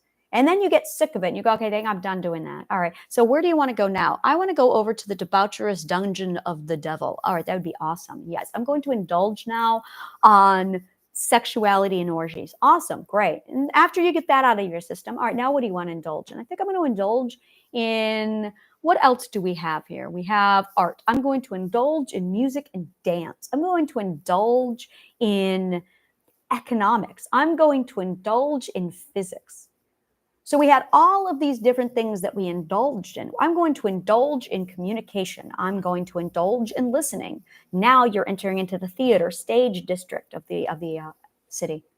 So every one of these things had literally an indulgence center. Literally an indulgence center. And the indulgence center is what allowed you to just get it out of your system ethically, safely, which is why they had the 12 ethics, to ensure that it was done safely and honorably. And this is all the knowledge that's not in the Roman educational system, but it was in the Greek educational system. So when Rome destroyed all of the universities in Athens, and then Alexandria, and then executed all of the philosophers, and then sent St. Patrick to destroy all of Irish education, Dark Ages happened. Because they literally annihilated all of the educational system. All of it. They declared war on education and knowledge. Because that's power. So this whole thing was just a power consumption. You are caught up in the tail end of a 2,000-year-old power consumption.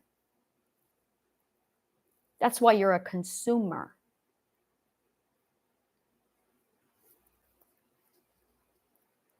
A consumer is another way of saying that you are the government's dependent.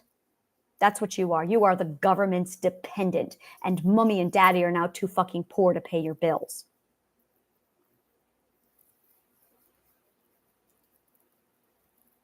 That's what happens when you feed the people a war educational system. Mark of Cain. So the next step is how to turn this around. Well, that's easy. I got that all done. To turn it around, you need to educate yourself, which is what this is. You need to go through the program. You need to completely abandon you need to hate this so much that you go, fuck that shit. I'm going to go over here. And that's it. You got to jump ship. That's really what you do. You have got to choose to jump ship. I am looking for my ship jumpers.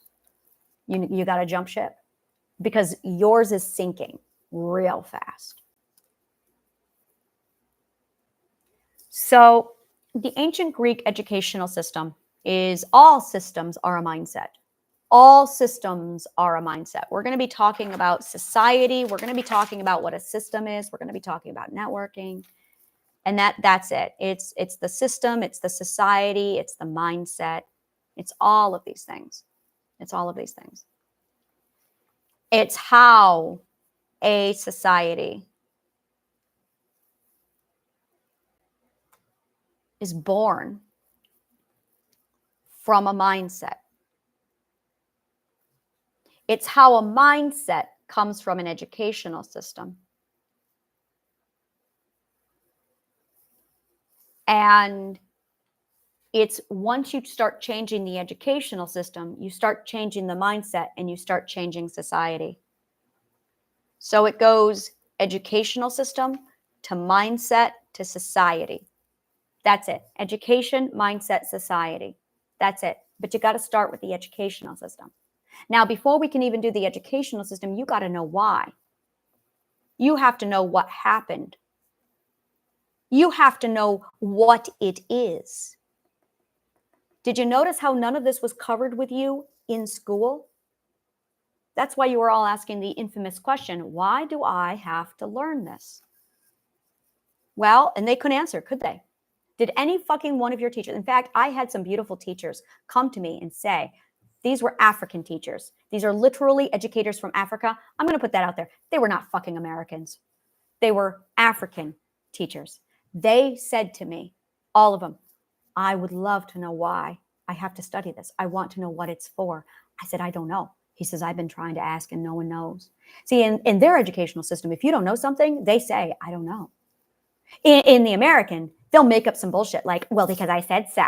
Dumb fucks. Americans are fucking dirty and stupid. Change your ways. They're dirty and stupid and proud of it. And when you start interacting with other cultures, you find out just how dirty, stupid, and proud you are. But that's just it. So why do you have to study what happened and what it is? And that's really what it comes down to, is those massive questions. So the why is because every academic discipline teaches you how to master a component of you. Now, all skills are transferable. And that is a skill in itself, is knowing how to transfer your skills, which I teach you. So knowing how to transfer your skill is vital. So you're going to use music as a skill developer, but this gets transferred over to everything else. You're going to learn how to paint, but as you learn how to paint, you're learning something else. You're learning how to translate in 4 different languages. When you paint, you are learning how to translate in 4 different languages. Only painting will teach you this. Only drawing will teach you this. It is a fucking discipline. It is the most, like of all of them, it is the fucking most hard. For me, it's the hardest because you are learning how to translate your brain into 4 different fucking languages. You have a 4-way translation happening when you paint, draw, or sculpt. For me, that's fucking hard. 4-way translation. That is what it does. It is a 4-way translation process. When you do music, music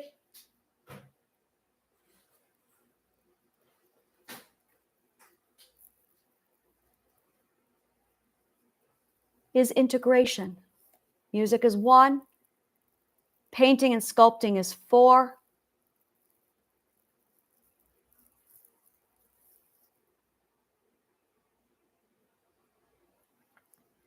I'm starting to notice a pattern emerging and I'm like, oh, that's fucking cool. And I just need to step back away from it for a minute because that's fucking amazing.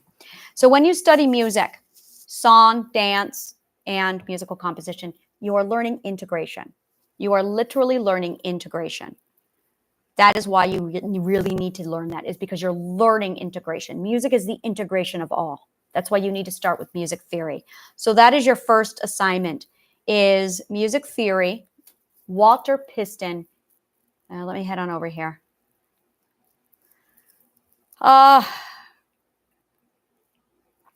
Here it is. Okay.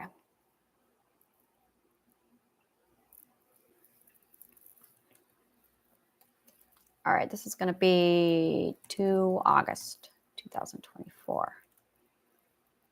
Okay.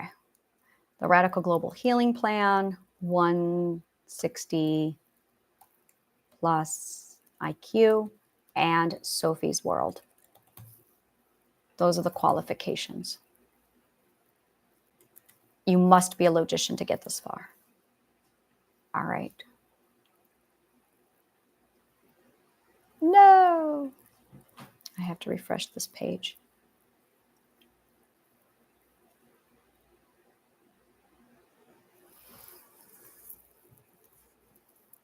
I'm adding it right into this thing. All right.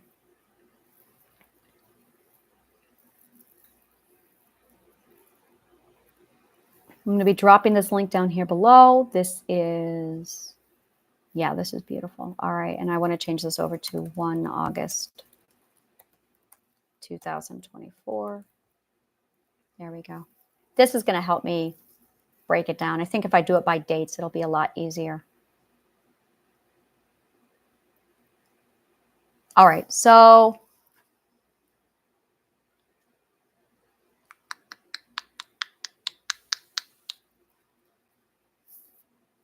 okay, yeah. So the assignment, the first assignment I want to give you is music theory. This is not, there's no way. Walter Pistons. You want the book Harmony by Walter Piston. This is the only book you will ever need on music theory. There is nothing else. There is nothing else. And physics. It comes with its own physics. It's beautiful. I'm going to go ahead and hit share on this because this is today's thing. So what I do really is, let me see here. Okay, so that's the assignment. Study music theory. Study music theory. Compose music. Play piano. Sing, dance. Like this is all music. This is all music. Plan on this for at least 2 years. Like, I cannot emphasize this to you enough. When you combine it with logic, when you combine it with, there we go. Yes. Okay. So this is Anna Talks. Oh, that might be what I call this, Anna Talks. There you go. So I might be doing Anna Talks, and I'll be dropping Anna Talks in with music theory. It's the full class. And I know that I cover a lot. I do cover a lot. I know I do. It's a lot to fucking cover. It's an entire educational system. There you go. And then the other one, yeah, I'm definitely feeling a lot better about this. So this is July 2024. So yeah, that's all right. I understand now. August 1st is when I really start this. There you go. All right. So really it's now about, so there it is. So now we're also going to be talking about, let me see here.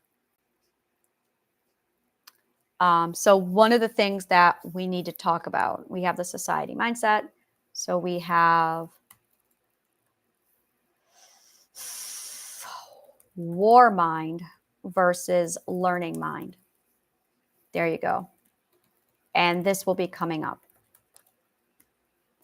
I think I love this because this allows me to like drop in reminders for myself. So when I get ready to talk to you, I can just check it and say, what is it we're talking about today? War mind versus learning mind. That's coming up.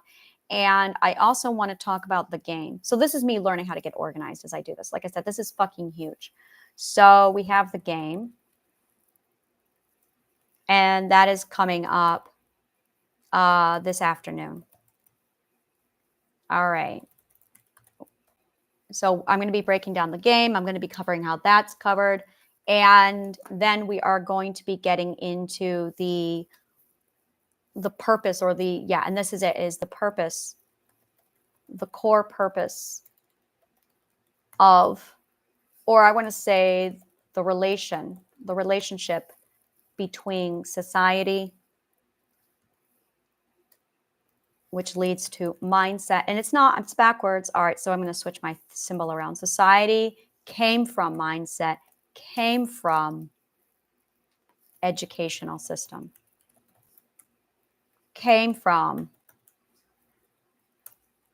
and now's the question, why do I have to learn this? What happened to our educational system? What is educational? What are educational systems? What are educational systems? And then we get into how to learn. So this is it. This is the Plato's point. Why are you here? That's the question. Why are you here?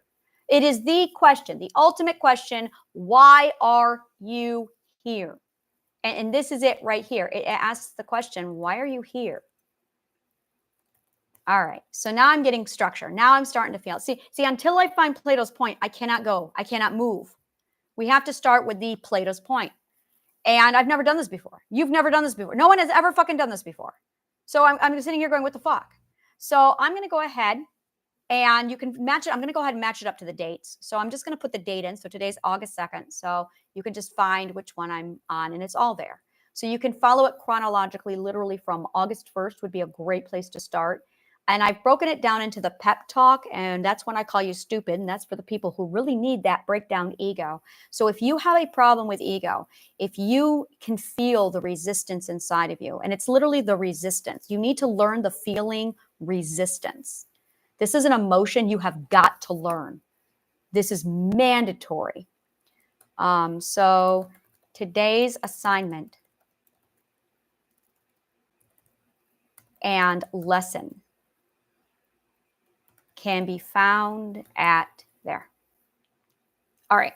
So now the link is there. You can go ahead and take a look at it. And I have it this way. I have it this way for everything. So every time I do a live video, I drop the link down and then it corresponds over to the lesson. So you can go ahead and take a look at the lesson and you can walk through it.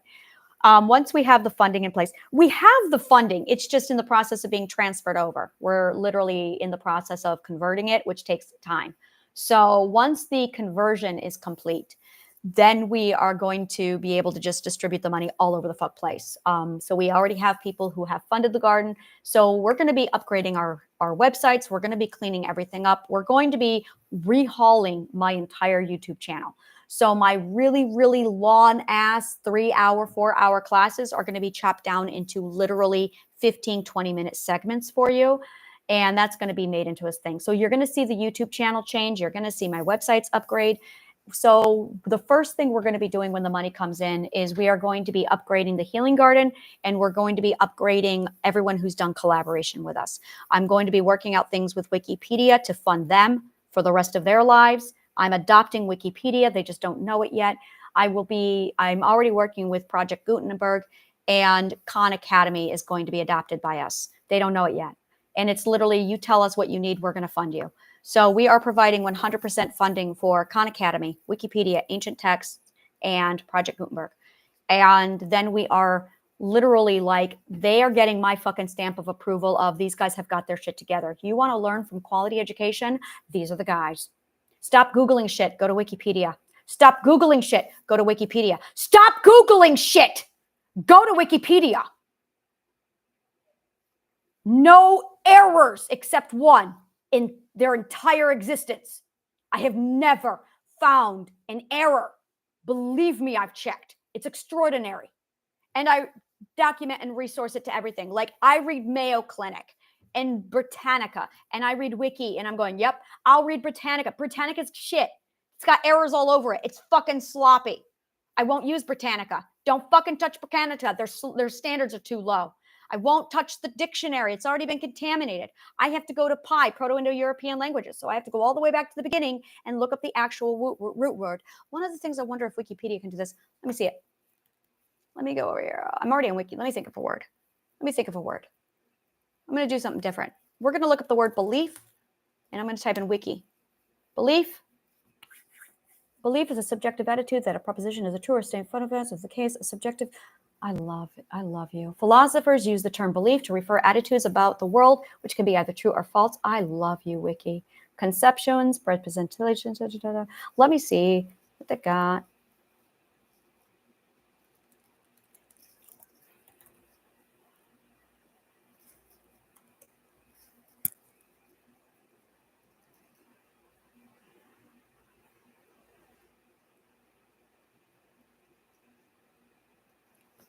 In the DSM-5, delusions are defined as fixed false beliefs that are not changed even when confronted with conflicting. Delusion means dangerous illusion, and it comes from the words dangerous and illusion, which means the DSM-5 is wrong. It does not come from a fixed false belief. It comes from a dangerous illusion.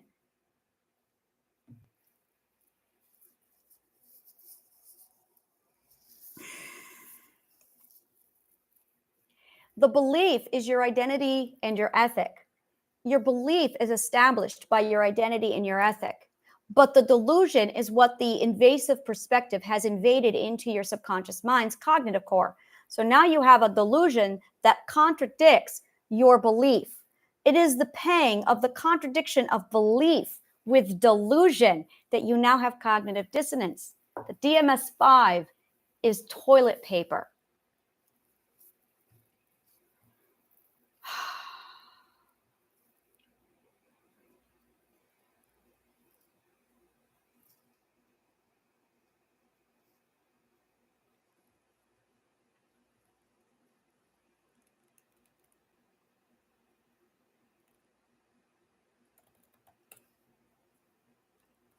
All right. Yeah, if you guys want to know something, oh, this is beautiful. Truth, knowledge, belief. Oh, what is this? It's a Venn diagram. Who did this? Traditional definition of knowledge. Let's go, though. This is beautiful. Truth, poorly justified true beliefs, knowledge, and beliefs. Oh, this is the most beautiful thing I've ever seen in all my life. It's truths and then beliefs. And then at the Venn diagram, you have this section where you have poorly justified true beliefs, and then you have knowledge. Knowledge is that gorgeous center point where you have truths and beliefs merging together. Beliefs are your ethics and your identity. Truth is your logical health. So with beliefs, you have your identity, yourself, and you also have your ethical standard, which should be defined. Truth is your logic and your ethical standard. Ethics are the Venn diagram, your integration of the identity with logic. You need to be merging your identity with logic in order to get your ethics.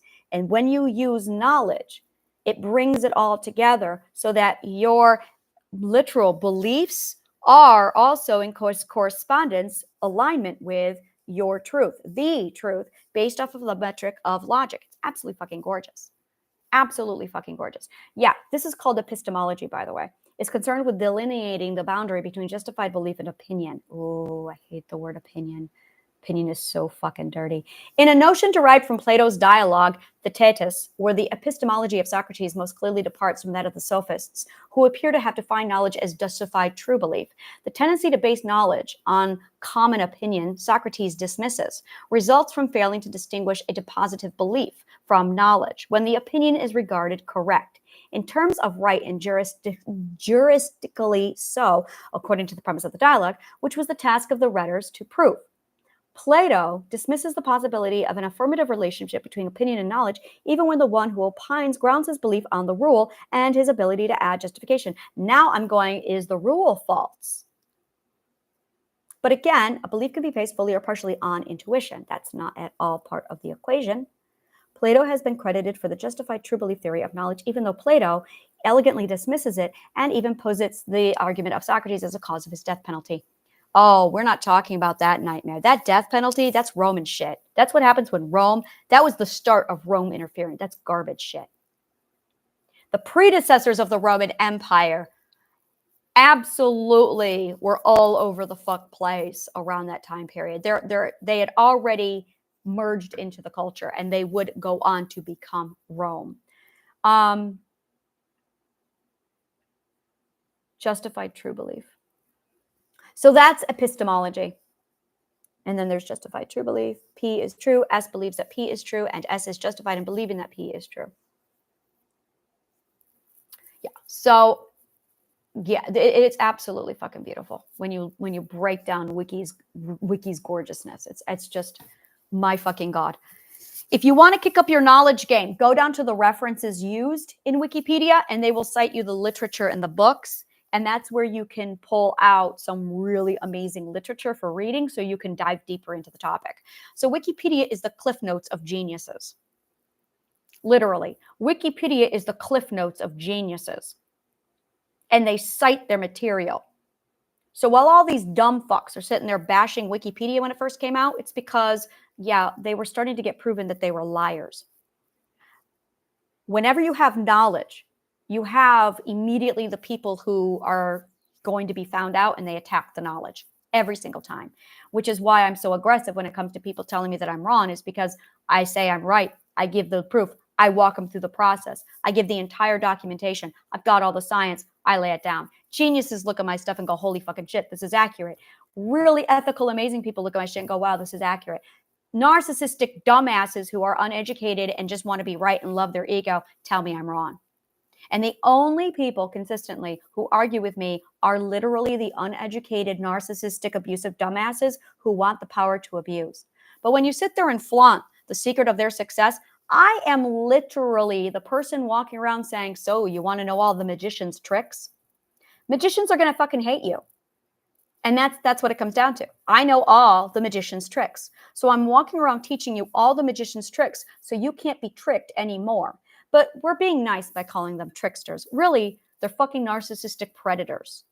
So I'm walking around telling you how the predators are hunting you. Yeah, they're not going to like me. And what's funny is every time they open their mouth, I can see their entire logical code to see, oh, yeah, those are the words that you're using. See, your words that you use are logical code. So when you talk, I can immediately decipher your logical code. I can see exactly where your mindset is, which one you're using, and where you are on the spectrum.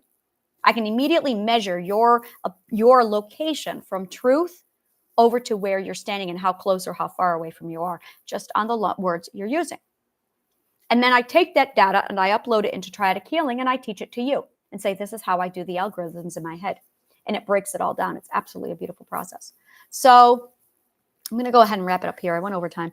And I'm going to go eat, think, philosophize, and then I will be back for part 2. And I'm going to be diving real deep into the game, how we're setting up the game, and what that's going to look like, because I really want to play. And I can feel it. I can feel it. So I got to do the game. So I'm probably going to do theory and the why in the morning, and then I'm going to do game in the evening or in the afternoon, because that's fun.